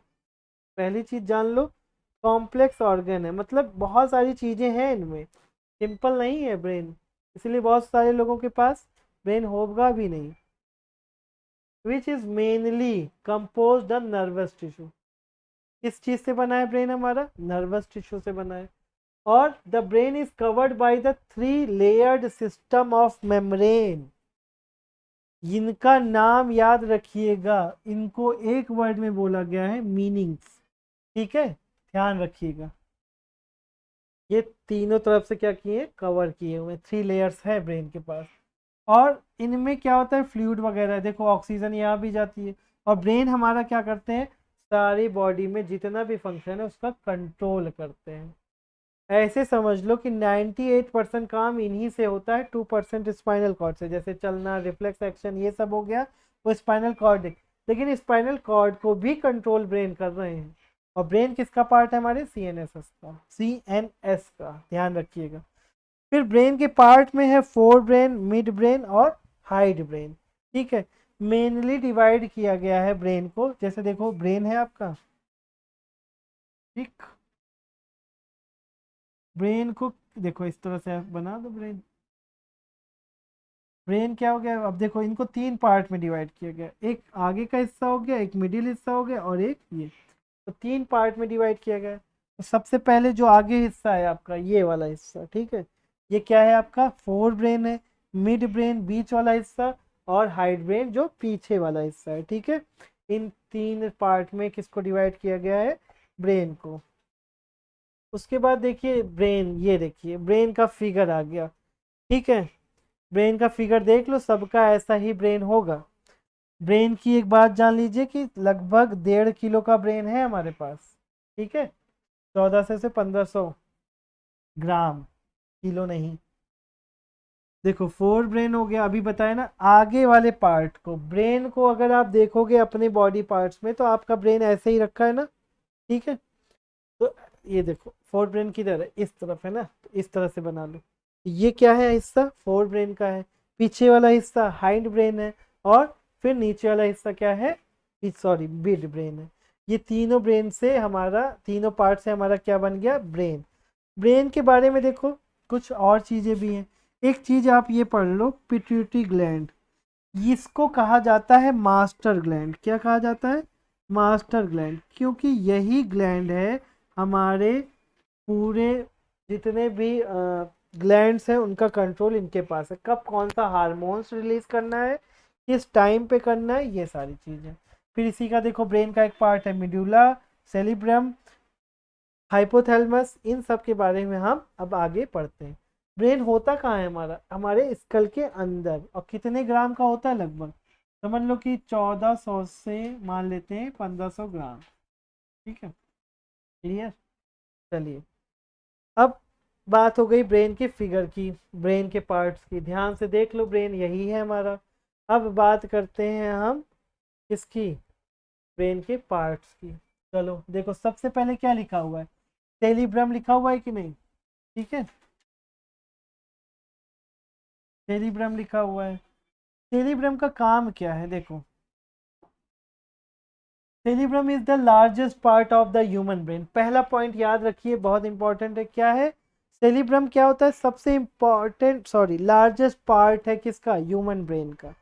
दूसरा क्या है, सेरिब्रम किसको कंट्रोल करता है, किसको कंट्रोल किया, हमारे इमोशंस को, हमारी स्पीच को, मेमोरी को, इन सारी चीज़ों को क्या कर रहा है हमारा ब्रेन, कंट्रोल कर रहा है। कौन सा ब्रेन का पार्ट कंट्रोल कर रहा है, सेरिब्रम का। देखो लिखा हुआ है ना, इमोशंस, स्पीच, मेमोरी और स्टिमुलस के अगेंस्ट काम करते हैं। तो ये हमारी किसका काम है, सेरिब्रम का। सेरिब्रम किसका पार्ट है, ब्रेन का। ब्रेन किसका पार्ट है, ह्यूमन बॉडी का, कंट्रोलर है। हाइपोथैलेमस का काम क्या है, देखो lies at the base of the cerebrum. ये कहाँ पे मिलेगा आपको, ये मिलेगा आपको बेस ऑफ सेरिब्रम, यानी सेरिब्रम होगा उसी के नीचे पार्ट में सॉरी, हाइपोथैलेमस आपको मिल जाएगा। ये क्या चीज कंट्रोल कर रहा है, देखो ये हमारे कंट्रोल कर रहा है स्लीप को, सोने को, और वेक साइकिल को, यानी सोना, खाना, पीना, इन सब को कंट्रोल कौन कर रहा है, हाइपोथैलेमस। ठीक है। फिर है सेरिबेलियम, ये क्या कर रहा है, हमारे कंट्रोल्स कर रहा है किसको, पोस्चर एंड बैलेंस को। देखो हम खड़े हैं एकदम ना, ठीक है, इस तरह से खड़े हो गए, कभी जरूरत पड़ रही तो इस तरह से खड़े हो गए। ये क्या है, हमारा कंट्रोल कर रहा है पोस्चर्स को और बैलेंस को। ठीक है। उसके बाद कंट्रोल और किस चीज़ को कर रहा है, वॉलंटरी एक्शन को। वॉलंटरी एक्शन का मतलब जो एक्शन हम आप करते हैं, यानी कि राइटिंग का, तो ये राइटिंग कब करेंगे हम, ऐसा तो नहीं कि चलते चले जाएगा, जब हमारा आपका मन नहीं होगा नहीं करेंगे, जब मन होगा तो करेंगे। ये हो गया हमारा ब्रेन का कुछ पार्ट। उसके बाद देखो मेडुला, मेडुला भी ब्रेन का एक पार्ट है इंपॉर्टेंट, इनको समझिए। देखो मेडुला ऑब्लिंगेटा कंट्रोल किसको कर रहा है, इनवॉलेंट्री मूवमेंट्स को। किसको कर रहा है, इनवॉलेंट्री मूवमेंट्स को। बहुत इंपॉर्टेंट है इनवॉलेंट्री मूवमेंट्स, जो काम हम आप अपनी मर्जी से नहीं कर रहे वो हुए जा रहा है। ब्लड प्रेशर है, तो आप कंट्रोल करते हो क्या, नहीं। अगर कंट्रोल करते होते तो सबका नॉर्मली होता, हमेशा कोई दिक्कत नहीं होती। ठीक। हार्ट बीट, वोटिंग, छींकना, सब हम कंट्रोल नहीं कर सकते। ये सब क्या हो रहा है, अपने आप हो रहा है, और इसका कंट्रोल किसके पास है, मेडुला। ठीक, क्लियर। उसके बाद देखो पॉन्स, पॉन्स क्या करते हैं, it relays impulse between lower cerebrum and spinal cord and higher parts of the brain. इनका काम क्या है, ये रिले इम्पल्स को कहाँ पहुंचा, किसके किसके बीच में रखते हैं, lower cerebrum, spinal cord and higher part of the brain. और साथ में इनका काम क्या है, the brain like the cerebrum at midbrain also regulated respiration, और इसी तरह से ये काम करते हैं। ठीक है, रेगुलेट करते हैं किसका, रेस्पिरेशन। तो ये हमारे पार्ट्स हैं किसके, ब्रेन के, मेडुला। और ये इनका काम क्या है, इनवॉलेंट्री का कंट्रोल करना। इनका काम क्या है, इम्पल्स जनरेट करना, किसके बीच में, सेरिब्रम्स के बीच में, स्पाइनल कॉर्ड और हायर पार्ट ऑफ ब्रेन के बारे में। ठीक है। अब देखो स्पाइनल कॉर्ड आ गई, सबके पास स्पाइनल कॉर्ड है कि नहीं, स्पाइनल कॉर्ड हो गई। स्पाइनल कॉर्ड से ही हम लोग क्या है, स्पेशल टाइप के स्ट्रक्चर बन जाते हैं। कुछ लोगों में स्पाइनल कॉर्ड नहीं होती है। तो स्पाइनल कॉर्ड क्या करती है, देखो स्पाइनल कॉर्ड है कैसी, देखो ध्यान से देखो, कहाँ से कहाँ तक फैली हुई है, स्पाइनल कॉर्ड फैली है पीछे ब्रेन से लेके नीचे, कहाँ तक, हमारे पूरी बैक में फैली हुई है स्पाइनल कॉर्ड। ठीक। स्पाइनल कॉर्ड का काम क्या था, रिफ्लेक्स एक्शन को कंट्रोल करना। देखो लिखा हुआ है ना, spinal cord control reflex action, ठीक, and conducts message between different part of the body and brain. Spinal cord का सिंपल सा काम है, रिफ्लेक्स एक्शन को कंट्रोल करना, मैसेज पहुंचाना उन ऑर्गन्स तक। करना क्या है आपको, उसके बाद उस मैसेज को ब्रेन तक भी पहुंचाने का काम इन्हीं का है। ये अपने मालिक को हर एक चीज बताती हैं, कंट्रोल भले करती हैं तो मालिक नहीं बन जाती, इनका कंट्रोल इनके पास होता है। तो ये हो गई हमारी स्पाइनल कॉर्ड। देख लीजिए स्पाइनल कॉर्ड, स्पाइनल कॉर्ड में अगर किसी तरह की इंजरी हो जाती है, कभी कभी लोग पैरालाइज हो जाते हैं या चल नहीं पाते, पैर में इफेक्ट हो जाता है, तो ये हमारे चलने फिरने का भी एक्टिविटी को कंट्रोल करती हैं। उसके बाद देखो ब्रेन का सॉरी नर्वस सिस्टम का दूसरा पार्ट था पेरिफेकल। ठीक है, इनको हम लोग समझते हैं।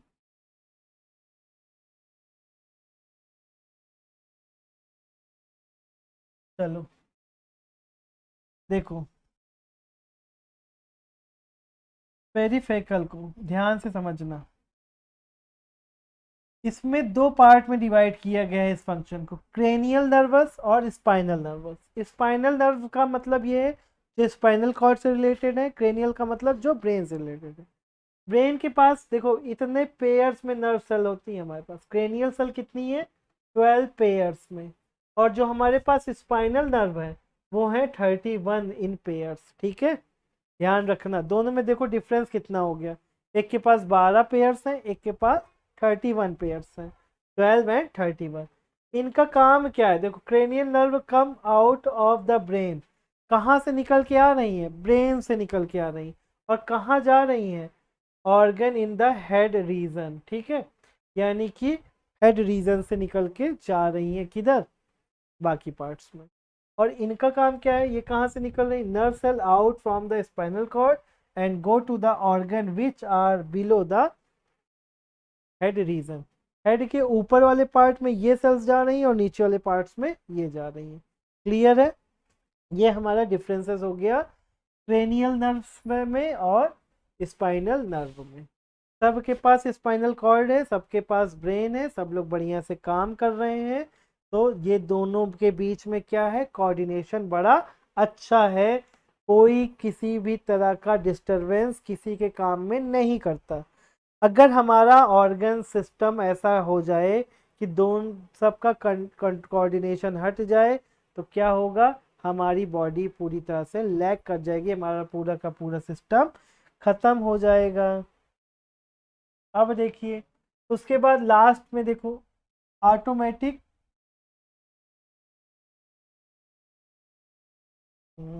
ऑटोमेटिक चलो देखो ऑटोमेटिक के बारे में हम लोग जानते हैं, इस सिस्टम के बारे में।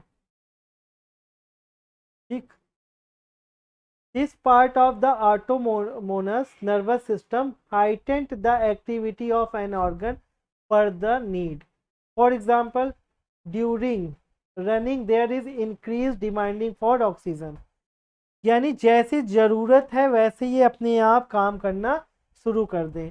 जैसे जैसे आप लोग कोई काम कर रहे हो फिजिकल, तो उसमें क्या होता है, बहुत ज़्यादा एनर्जी लगती है, तो हमको आपको ऑक्सीजन उतनी ज़्यादा चाहिए, तो ऑक्सीजन को फुलफिल करने के लिए अपने आप काम होता है। तो क्या होता है, जब रनिंग कर रहे हो ऑक्सीजन की नीड ज़्यादा है तो हार्ट बीटिंग रेट क्या होता है, इंक्रीज हो जाता है। ठीक है, दिल की धड़कन क्या हो जाती है, बढ़ जाती है। ये हो गया हमारा क्या, सिंपैथिक नर्वस सिस्टम। और देखो पैरासिम्पैथिक नर्वस सिस्टम क्या है, यहाँ पे क्या हो रहा है, activity of the an organ and thus has a calming effect during sleep, breathing rate slow. अब यहाँ पे काम देखो क्या हो जा रहा है, जब आप लोग सो रहे हो तो क्या हो रहा है, ब्रीदिंग रेट क्या हो जा रही है, स्लो हो जा रही है, down, so that the heart rate, जब हम लोग सोते हैं तो क्या होता है, उस टाइम पे हमारी हार्ट रेट डाउन हो जाती है, 72 80 होती है, 55 के आसपास आ जाती है। और फिर ये किस चीज़ में हेल्प कर रहा है, कंजर्वेसिंग ऑफ एनर्जी, एनर्जी को बचाने में। जब हम लोग सो जा रहे हैं तो ज़्यादा एनर्जी की नीड नहीं है, जहाँ केवल ज़रूरत है वहीं पे लग रही, बाकी सब चीज़ क्या कर रही है, एनर्जी को बचा ले रही है। यहाँ पे क्या हो रहा था, जितनी ज़रूरत हो रही थी उस हिसाब से चीज़ें इंक्रीज हो जा रही थी, यहाँ पे क्या हो रहा है, चीज़ें स्लो रेट पे हो जा रही, कब, जब हम सो रहे हैं। ठीक है, ये सिस्टम है, बहुत इंपॉर्टेंट नहीं है लेकिन हाँ पढ़ना है। अब बात करेंगे हम लोग कोऑर्डिनेशन इन प्लांट्स की। ठीक है, कोऑर्डिनेशन इन प्लांट्स,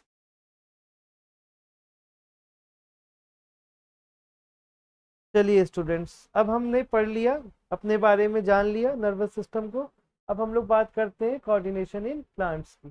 चलिए, हम आप जानते हैं कि प्लांट्स क्या होते हैं, बहुत सिंपल, ठीक, सिंपल उनका टिश्यूज है, बहुत सिंपल है, वो उनके पास कोई ऐसा सिस्टम तो नहीं है जिससे वो कोऑर्डिनेशन कर पाए, लेकिन वो अपने अंदर कुछ ऐसी चीज़ों को डेवलप कर लेते हैं, फॉर एग्जांपल प्लांट हार्मोन्स, जिससे वो क्या करते हैं, अपने कोऑर्डिनेशन को बड़े इजी वे में कर सकते हैं।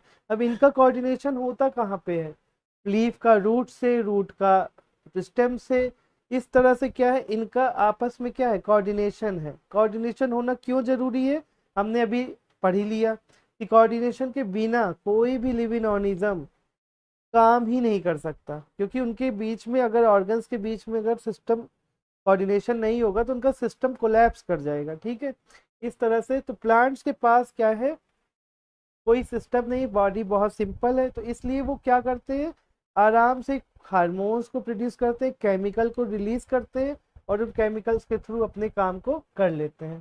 ठीक है, अब ये तो हो गया क्या चीज कि कोऑर्डिनेशन प्लांट्स करते कैसे हैं। तो देखिए यहाँ पे आपको कुछ वर्ड दिख रहा होगा, ठीक है, क्या दिख रहा होगा आपको, वर्ड दिख रहा है यहाँ पे, देखिए इलेक्ट्रिक केमिकल मीन्स ना, इलेक्ट्रिकल केमिकल, यानी कि केमिकल मीन्स यहाँ पे हम लोग किसकी बात कर रहे हैं, प्लांट हार्मोन्स की। वही क्या कर रहे हैं, इंफॉर्मेशन को इधर से उधर ले जा रहे हैं, जो भी चीज कंडक्ट हो रहा है, जो भी काम इनका हो रहा है, वही चीज करवा ले रहे हैं। तो जैसे हम आप स्टिमुलस के अगेंस्ट रिएक्ट करते हैं, प्लांट्स भी करते हैं, बट प्लांट्स के पास सिस्टम नहीं है, वो अपना काम सारा का सारा काम किससे करते हैं, हार्मोन्स से। ठीक है, चलिए देखिए आगे। अब प्लांट्स में जो ग्रोथ होती है, ठीक है, movement, movement due to growth कैसे होती है ये जानते हैं। तो देखो दो टाइप की इनके पास ग्रोथ है, एक है ट्रॉपिक, एक है नास्टिक। तो ट्रॉपिक जो होती है वो केमिकल के थ्रू होती है। यहाँ पे देख रहे हैं जो आप ये जो वर्ड्स लिखे हुए हैं, ये क्या है, ये प्लांट हार्मोन्स, ये सॉरी ये मूवमेंट के टाइप्स है। तो फोटो, देखिए इसमें फोटो वर्ड लगा हुआ है, यानी कि ये लाइट के अगेंस्ट ग्रोथ करेंगे, ठीक है, लाइट के थ्रू वर्ड्स करेंगे या वे करेंगे। जियो, जियो वर्ड बना है ग्रेविटी से।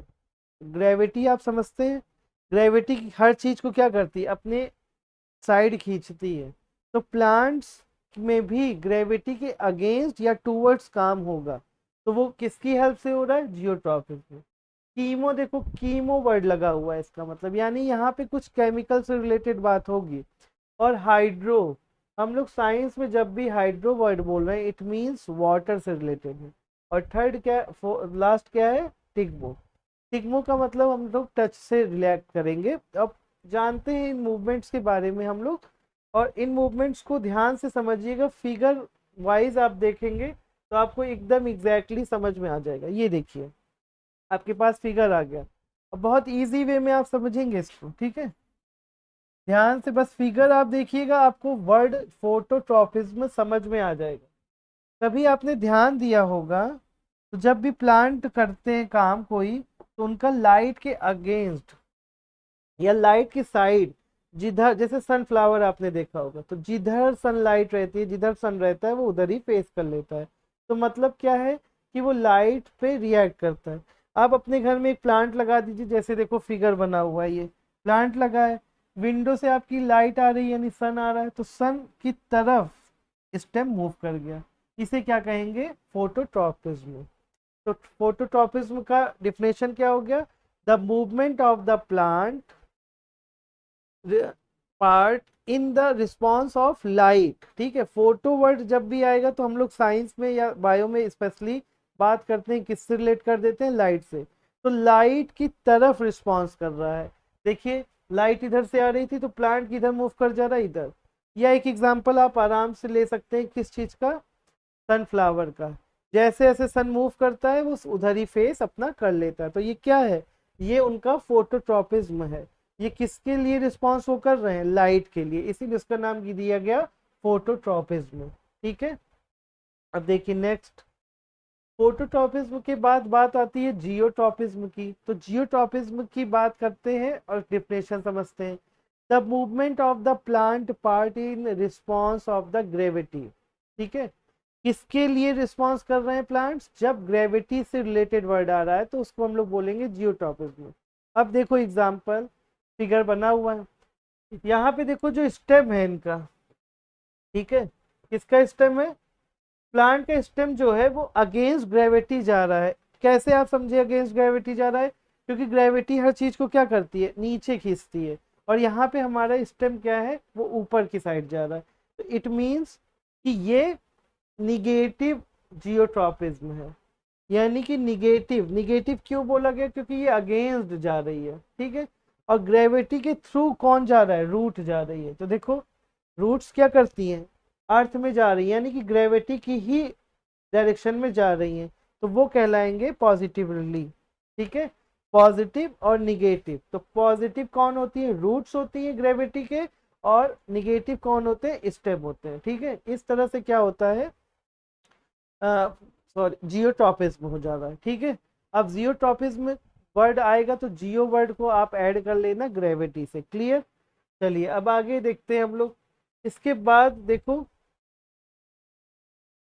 नेक्स्ट है, नेक्स्ट है हमारा कीमोट्रॉपिज्म। तो कीमो वर्ड क्या है, कीमो वर्ड बना है हमारा केमिकल से, तो ठीक हो, ठीक। कीमो वर्ड किससे बना है, केमिकल से बना है। अब यहाँ पे जब आप जानते होंगे कि पॉलन ग्रेन्स जब आते हैं तो कुछ केमिकल रिलीज होंगे ना। प्लांट्स क्या करते हैं, देखो कोई ना कोई केमिकल के अगेंस्ट काम कर, सॉरी, केमिकल के लिए रिस्पॉन्स कर रहे हैं। जैसे देखो पॉलन ग्रेन जब आते हैं तो पॉलन, ये सॉरी, फीमेल पार्ट पे क्या होता है, एक हार्मोन्स बन जाता है या एक केमिकल बन जाता है, जिससे पॉलन ग्रेन उसमें क्या होते हैं, चिपक जाते हैं, और उसके बाद वो अपना काम कर लेते हैं, यानी फर्टिलाइजेशन। तो यहाँ पे जो रिस्पॉन्स हो रहा है वो हो रहा है किसकी वजह से, केमिकल की वजह से, इसलिए इसको क्या बोला गया, कीमोट्रोपिज्म बोला गया, ठीक है। यहाँ पे देखो फिगर, इस चैप्टर को हम लोग, इस टॉपिक को हम लोग रिप्रोडक्शन में और डिटेल में समझेंगे। अभी बस इतना जान लो कि इस टाइम पे केमिकल रिलीज होता है और उस केमिकल के लिए ही रिस्पॉन्स करते हैं प्लांट्स। तो कीमोट्रोपिज्म का मतलब क्या हो गया, the movement of the plant in the response to the chemical stimulis. Chemical के लिए जब रिस्पॉन्स करेंगे तो उसे बोला जाएगा कीमोट्रोपिज्म, ठीक है। ये हो गया हमारा थर्ड पार्ट। उसके बाद नेक्स्ट देखो, नेक्स्ट है हमारा हाइड्रोट्रोपिज्म। देखो हाइड्रो वर्ड आ गया ना, तो हाइड्रो वर्ड का मतलब क्या होता है, हाइड्रो वर्ड का मतलब हम लोग जब भी बात करते हैं देखो तो रिलेट कर जाते हैं किससे, पानी से, यानी कि वाटर से, यानी कि H2O से, ठीक है। अब कभी आपने ध्यान दिया होगा तो रूट्स क्या करती है, पानी की तलाश में घूमती रहती हैं, इसीलिए रूट बड़ी हो जाती है। तो जब जहां पे जिस डायरेक्शन में पानी होगा रूट उसी डायरेक्शन में मूव करेंगे, ठीक।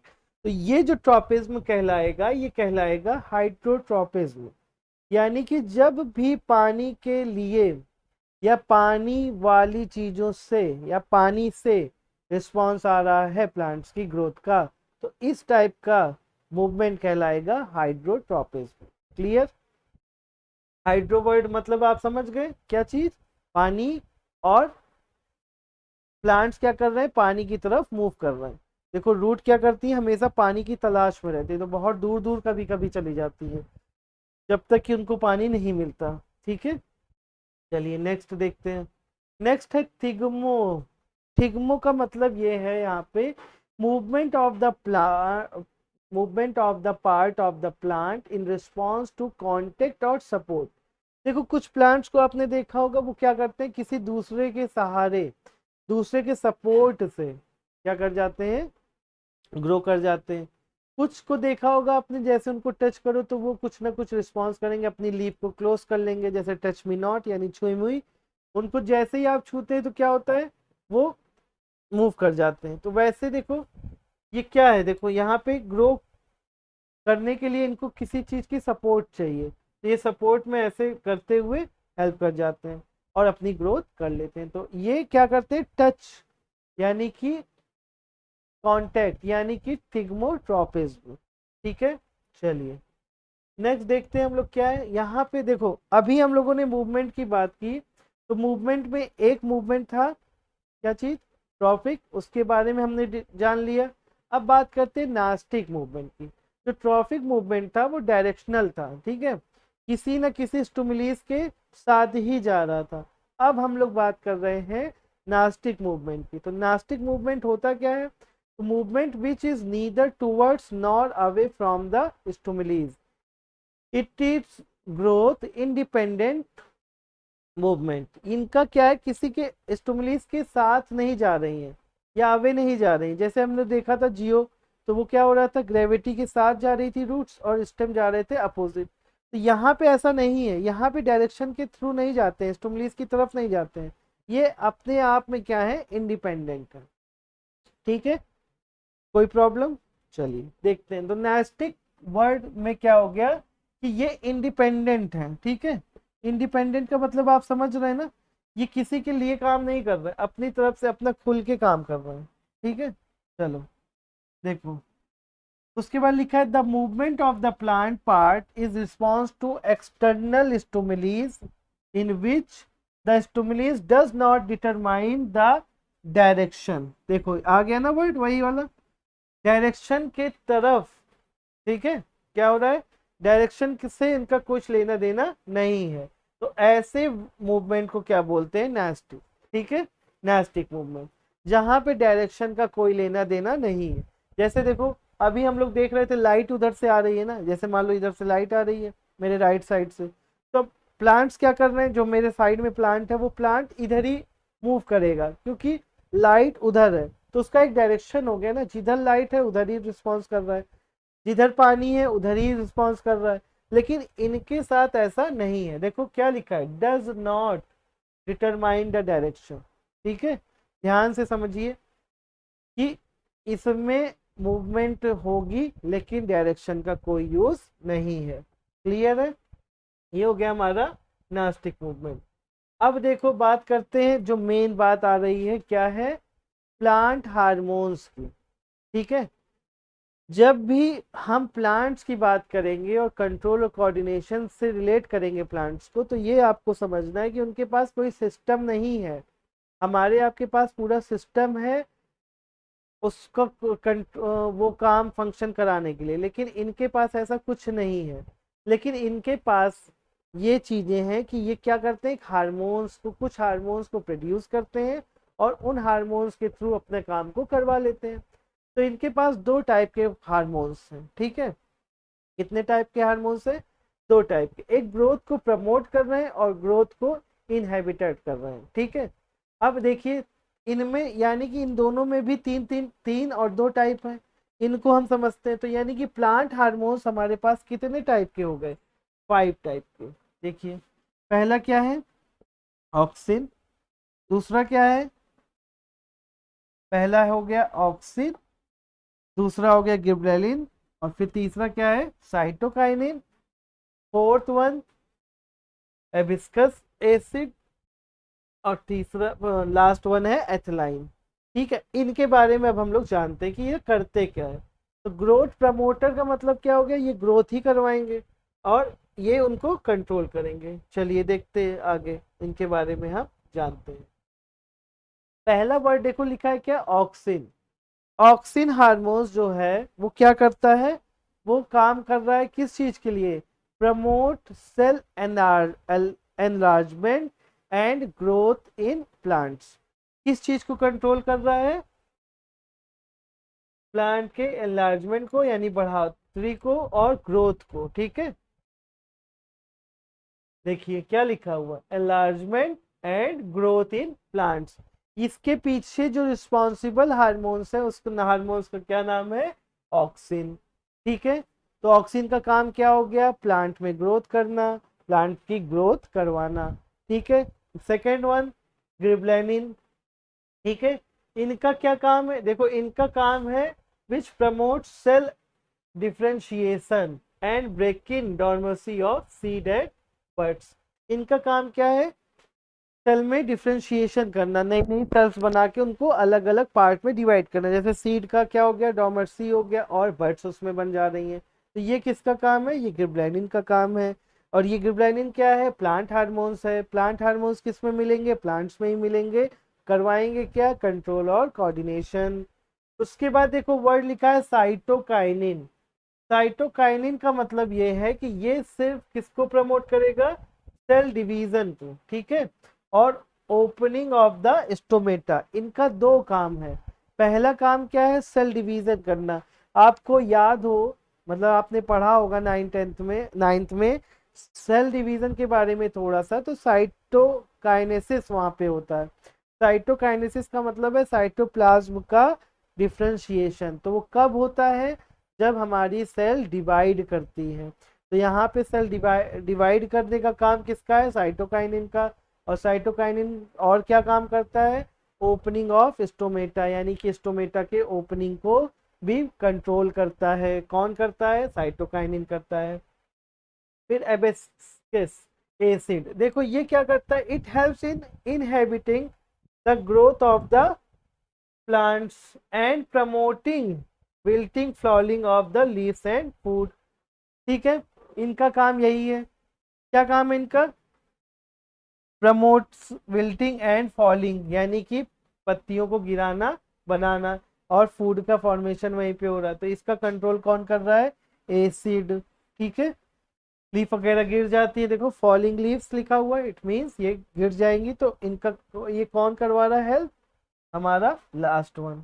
इसके बाद अब लास्ट वन की बात करते हैं, सॉरी, चलिए देखिए हमारे पास के, ठीक, अब नेक्स्ट हम लोग पढ़ते हैं इसके बारे में, हार्मोन्स इन एनिमल्स। अब हार्मोन्स इन एनिमल्स, देखो जब हम लोग बात करते हैं अपनी, तो हमारे अंदर भी हर फंक्शन को करने के लिए हार्मोन्स है। जैसे देखो धीरे धीरे जब हम लोग बड़े होते हैं तो हमारी बॉडीज में बहुत सारे चेंजेस होते हैं। जैसे देखो बियर्ड आना, ठीक है, एक एग्जांपल ले लिया, तो बियर्ड आना ये ऐसे नहीं हो जा रहा, ये इसके पीछे रिस्पॉन्सिबल है कुछ हार्मोन्स हमारे। तो हार्मोन्स क्या करते हैं, हमारी बॉडी में हर चीज को कंट्रोल करते हैं। टाइम टू टाइम जैसे जैसे हमारी एज बढ़ती है, हमारी बॉडी में बहुत सारे चेंजेस आते हैं। चाहे फिजिकली देख लो और चाहे थोड़ा सा अंदर की चीजें देख लो, वो सारी चीजें क्या करती है, चेंजेस होती हैं। कुछ हार्मोन्स पहले नहीं बन रहे होते हैं, बाद में बनते हैं।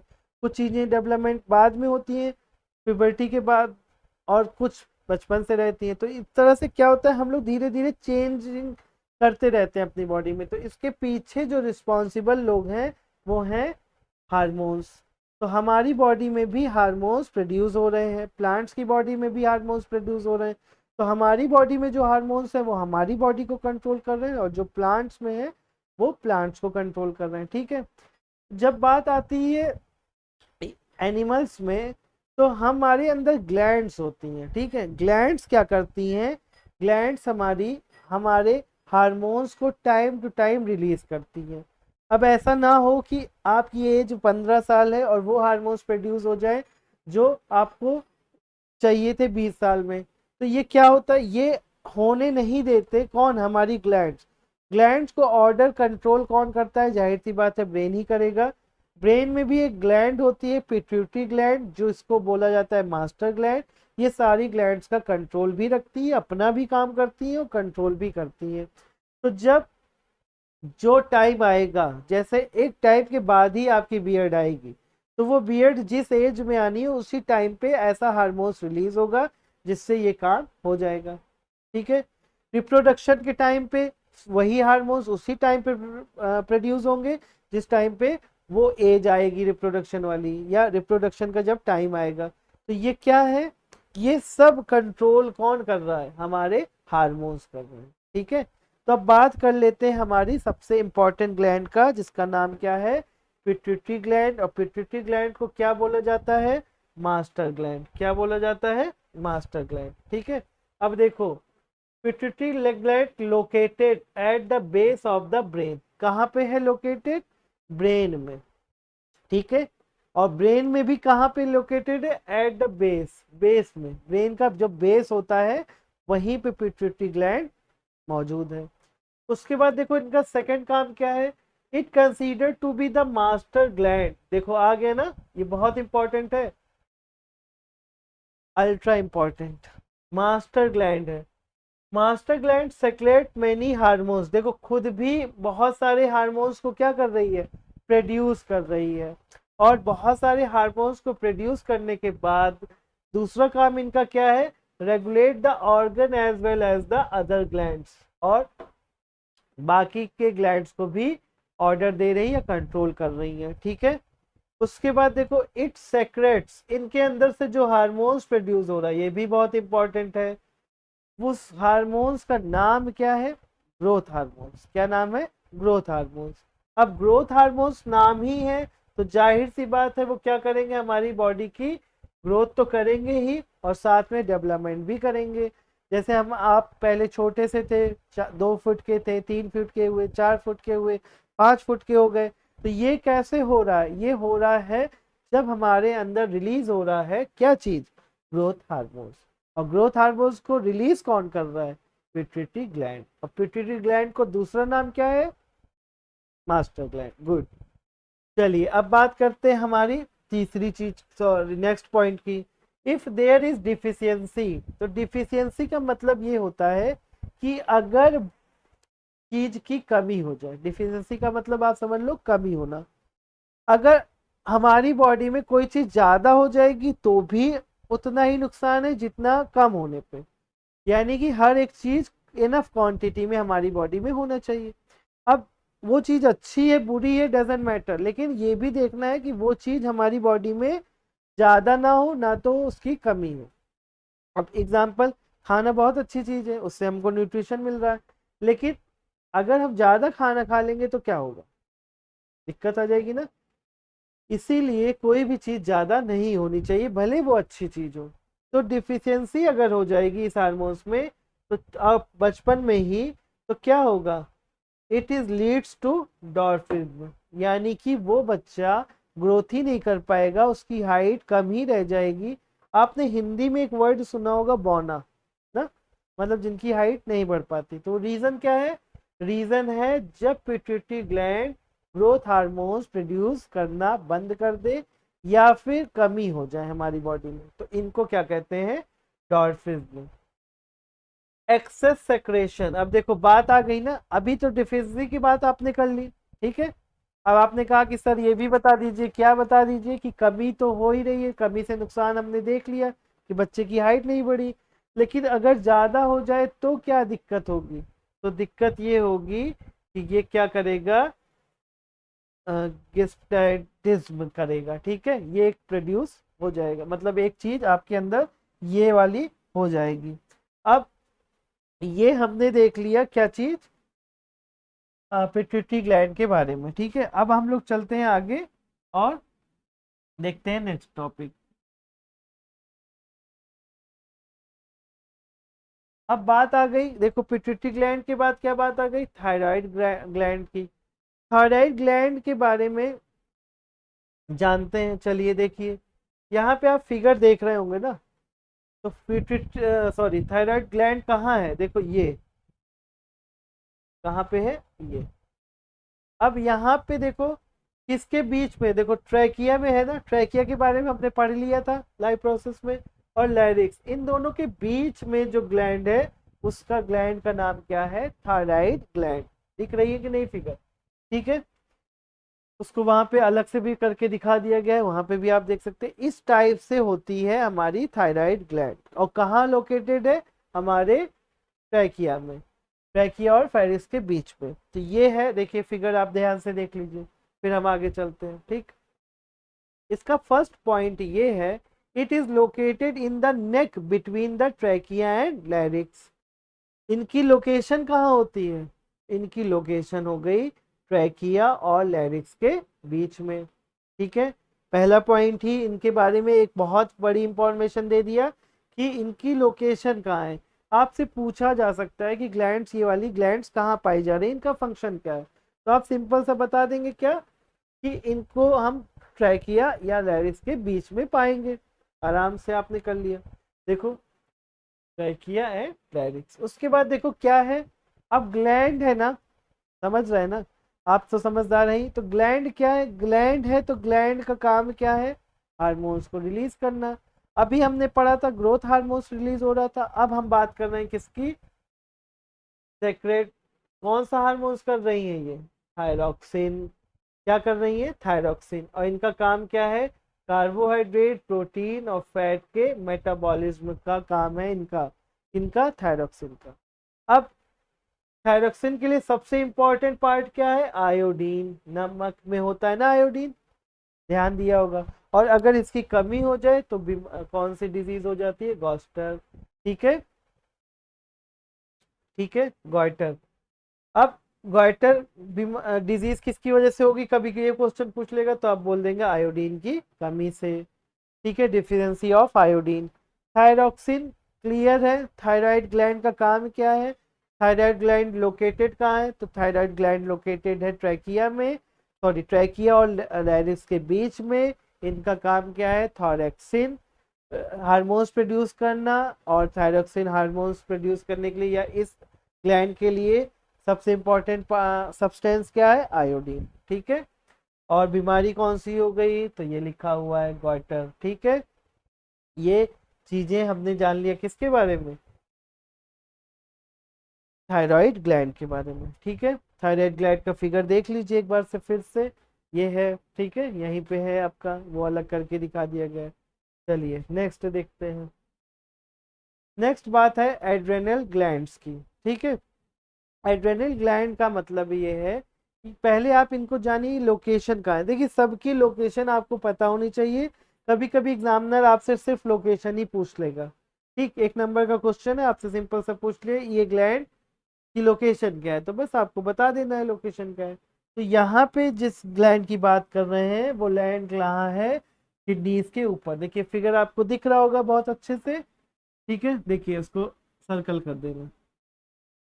देखिए ये हमारी ग्लैंड है, ठीक कहाँ पे है, it is located above the kidney. देखिए किडनी आपको दिख रही ना, किडनी के ऊपर ही है दो। ठीक है, ये हमारी ग्लैंड है। इनका काम क्या है, कौन सा हार्मोन्स प्रोड्यूस कर रही है, बहुत इंपॉर्टेंट है। ठीक, एड्रेनलिन।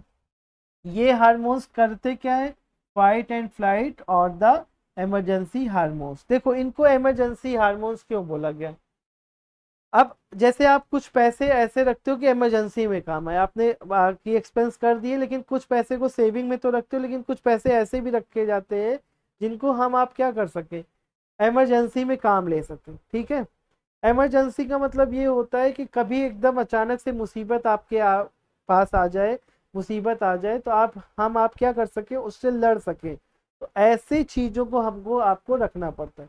तो ये जो हमारे हार्मोन्स हैं इन्हें कहा जाता है इमरजेंसी हार्मोन्स। यानी कि ये क्या करते हैं, देखो it prepares the body to face an emergency condition. Emergency का मतलब पता नहीं होगा आपको, अचानक से कोई मुसीबत आ जाएगी, तो फिर वो किस चीज से बचा रहे हैं, देखो डेंजर से, सॉरी एंगर एंड एक्साइटमेंट से। अब अचानक से आपके पास कोई ऐसी फिजिकल स्ट्रेस आ गई, ठीक है, डेंजर आ गया, गुस्सा आ गया, तो ये सब का इमोशंस को कंट्रोल करने का काम किसका हो गया, इमरजेंसी हार्मोन्स। ठीक है, इमरजेंसी आने पे हम प्रिपेयर रहे, उस चीज का सामना कर सके, तो इसलिए हमारे पास एड्रेनल ग्लैंड क्या प्रोड्यूस करती है, इमरजेंसी हार्मोन्स। और उस हार्मोन्स का नाम ये है, बहुत इंपॉर्टेंट है, इनको लिख लीजिएगा। इनकी लोकेशन कहाँ होती है, किडनी के ऊपर। तो इनका काम क्या है, हमको इमरजेंसी के लिए प्रिपेयर करना। ठीक, गुस्सा उस्सा आप प्रिपेयर होके नहीं जाते हो कि नहीं आज हम गुस्सा करेंगे ही, नहीं। ये सब क्या होता है, इमरजेंसी का काम है, कभी भी अचानक से कुछ हो सकता है। कोई खतरा का काम आ गया, ठीक है, डेंजर आ गया, अब अचानक से आप जहाँ पे हो वहां पे कोई इमरजेंसी आ गई, तो इस चीज को लड़ने के लिए, इस चीज से लड़ने के लिए हमारे पास कौन है, ग्लैंड है। ठीक है, और ग्लैंड हार्मोन्स कौन सा प्रोड्यूस कर रही है, इमरजेंसी हार्मोन्स उसका नाम है। और ये ग्लैंड होती कहाँ पे, किडनी के अबव, यानी कि किडनी के ऊपर। ठीक है, अब देखो नेक्स्ट, नेक्स्ट है हमारा पेनक्रियाज। ठीक है, पेनक्रियाज के बारे में हमने पढ़ा था किसमें, डाइजेस्टिव सिस्टम में। तो अब यहाँ पे हम लोग पेनक्रियाज के बारे में जानते हैं थोड़ा और। पेनक्रियाज कैसा होता है, पहली चीज तो जान लीजिए कि लीफ लाइक स्ट्रक्चर है। ठीक है, और लोकेटेड कहाँ होता है, स्टमक के पास में। ठीक, स्टमक के थोड़ा सा नीचे आप कह सकते हैं, इट इज। ठीक, ये 2 टाइप की ग्लैंड है, एक्राइन भी है, एक्सोक्राइन भी है और एंडो भी है। एक्सो का मतलब बाहर और एंडो का मतलब अंदर, दो टाइप की ग्लैंड्स होती हैं। अब ये क्या करती है, ये एक सबसे इंपॉर्टेंट हार्मोन्स, ये हमारे डाइजेस्टिव सिस्टम में भी बहुत इंपॉर्टेंट है, इंसुलिन हार्मोन्स प्रोड्यूस करती है। ठीक है, अब इंसुलिन का काम क्या है, हमारी बॉडी में शुगर लेवल को कंट्रोल करना। ठीक है, आपने एक डिजीज का नाम सुना होगा, डायबिटीज। कुछ कहते नहीं शुगर का पेशेंट है, ये हम चीनी वाली चाय नहीं पियेंगे, हम ये नहीं करेंगे बोले, तो ये हो कैसे जाता है उनको, तो ये हो जाता है तब जब हमारी बॉडी में इंसुलिन हार्मोन्स प्रोड्यूस नहीं होता। अब इंसुलिन हार्मोन्स क्या है, तो इंसुलिन हार्मोन्स है और ये रेगुलेट कर रहा है किसको, शुगर के लेवल को कंट्रोल कर रहा है। अगर ऐसा नहीं कर पाते ये, तो फिर डायबिटीज हो जाती है। तो फिर जिनको डायबिटीज हो जाती है वो अलग से या इंसुलिन हार्मोन्स का इंजेक्शन लगवाते हैं या तो फिर दवाइयाँ लेते हैं। तो अगर हमारी बॉडी में नेचुरल वे में, यानी कि पेनक्रियाज हमारा अगर कंटिन्यू फॉर्मेशन कर रहा है इंसुलिन का, तो डायबिटीज होने के चांसेस कम है। तो देखो, यानी कि अगर इंसुलिन हार्मोन्स बंद हो जाए तो फिर हमें कौन सी बीमारी हो जाएगी, डायबिटीज हो जाएगी। क्यों डायबिटीज हो जाएगी, डायबिटीज इसलिए हो जाएगी क्योंकि वो शुगर के लेवल को कंट्रोल नहीं कर पाएगा। हमारी बॉडी में कोई चीज एक्सेस नहीं होनी चाहिए ना, तो शुगर क्या होती है, हम बहुत सारी ऐसी चीज खाते हैं जिससे हमें कार्बोहाइड्रेट मिल रहा है, यानी शुगर का लेवल बढ़ सकता है। पर हमारी बॉडी में इंसुलिन हार्मोन्स बन जाता है और उस शुगर के लेवल को कंट्रोल कर देता है, जितनी शुगर हमें चाहिए उतनी का है, नहीं तो दूसरे सब्सटेंस में उसको कन्वर्ट कर दिया जाता है। तो इस तरह से इंसुलिन हार्मोन्स हमारी बॉडी में शुगर को लेवल को क्या करता है, कंट्रोल। और जब ये हार्मोन्स प्रोड्यूस ही नहीं होगा तो जाहिर सी बात है कि हमें डायबिटीज होने के चांसेस बढ़ जाएंगे, क्योंकि हमारा शुगर लेवल कंट्रोल हुआ ही नहीं। ठीक है, बात समझ गए।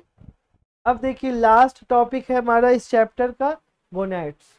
ठीक, ये काम क्या करते हैं, देखो गोनैड्स का काम क्या है, गैमीट को प्रोड्यूस करना। अब यानी कि ये क्या है, रिप्रोडक्टिव के टाइम पे काम आएंगे, रिप्रोडक्शन के टाइम पे। तो रिप्रोडक्टिव ऑर्गन्स में हमारे गैमीट्स बनेंगे ना। गैमीट्स क्यों बनते हैं, क्योंकि हमारे अंदर सेक्सुअल रिप्रोडक्शन है और सेक्सुअल रिप्रोडक्शन में मेल और फीमेल गैमीट का क्या होना चाहिए, फ्यूजन होना, सॉरी हाँ फ्यूजन होना चाहिए। अब इनके बारे में तो डिटेल में हम लोग पढ़ेंगे नेक्स्ट चैप्टर में, यानी रिप्रोडक्शन में। लेकिन अभी आप जान लीजिए कि गोनैड्स का काम क्या है। तो गोनैड्स का काम है गैमीट को प्रोड्यूस करना। अब मेल में कौन सा गैमीट होगा, तो मेल गैमीट होगा, और फीमेल्स में ओवरीज, और हमारे अंदर टेस्टीज। तो इस तरह से ये दो हार्मोन्स को क्या, सॉरी, दो गैमीट्स को प्रोड्यूस कर रहे हैं, फीमेल्स में ओवरीज का प्रोड्यूशन कर रहे हैं और हमारे अंदर टेस्टीज। ठीक है, इनका ये काम है। उसके बाद देखो, अब यहाँ पे एक दो हार्मोन्स, मेल हार्मोन्स का नाम क्या है और फीमेल हार्मोन्स का नाम क्या है, याद कर लीजिएगा। ये चैप्टर जब हम लोग रिप्रोडक्शन पढ़ेंगे तो उसमें भी आपको बताया जाएगा, तो अभी से आप याद रखिए। टेस्टीज देखो हो गया, तो टेस्टीज क्या करते हैं, मेल हार्मोन्स प्रोड्यूस करते हैं, और मेल हार्मोन्स का नाम क्या है, टेस्टोस्टेरोन। ठीक है, और ओवरीज यानी फीमेल प्रोड्यूस करते हैं दो हार्मोन्स, दो टाइप के, एस्ट्रोजन और प्रोस्ट्रोजन।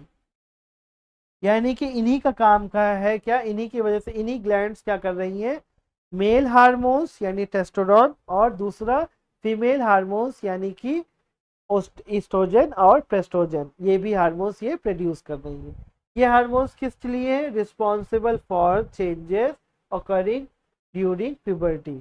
अब धीरे धीरे देखो प्यूबर्टी की ओर जब जाते हैं, यानी चेंजेस आते हैं हमारी बॉडी में, तो ये उसके पीछे के रिस्पॉन्सिबल हैं। अब रिप्रोडक्टिव ऑर्गन्स वहाँ पे हमारे क्या होते हैं, धीरे धीरे डेवलप करते हैं, तो वहाँ पे इनका काम बढ़ जाता है। ठीक है, तो इस चैप्टर में हमने जान लिया, क्या चीज़ जान लिया, कि कंट्रोल कैसा होता है एनिमल्स में और क्या क्या चीज़ होती है। तो सबसे इम्पॉर्टेंट चीज़ क्या है, हार्मोन्स। कंट्रोल और कोऑर्डिनेशन में सबसे इम्पॉर्टेंट पार्ट है हार्मोन्स के। हार्मोन्स ही सारी बॉडीज में, हमारी बॉडीज में भी कंट्रोल करते हैं, और प्लांट्स तो सिर्फ और सिर्फ हार्मोन्स के ही भरोसे काम करते हैं। ठीक है, वीडियो आपको पसंद आए तो लाइक करिएगा, सब्सक्राइब करिए सुधाकर सर क्लासेस को। Thank you students.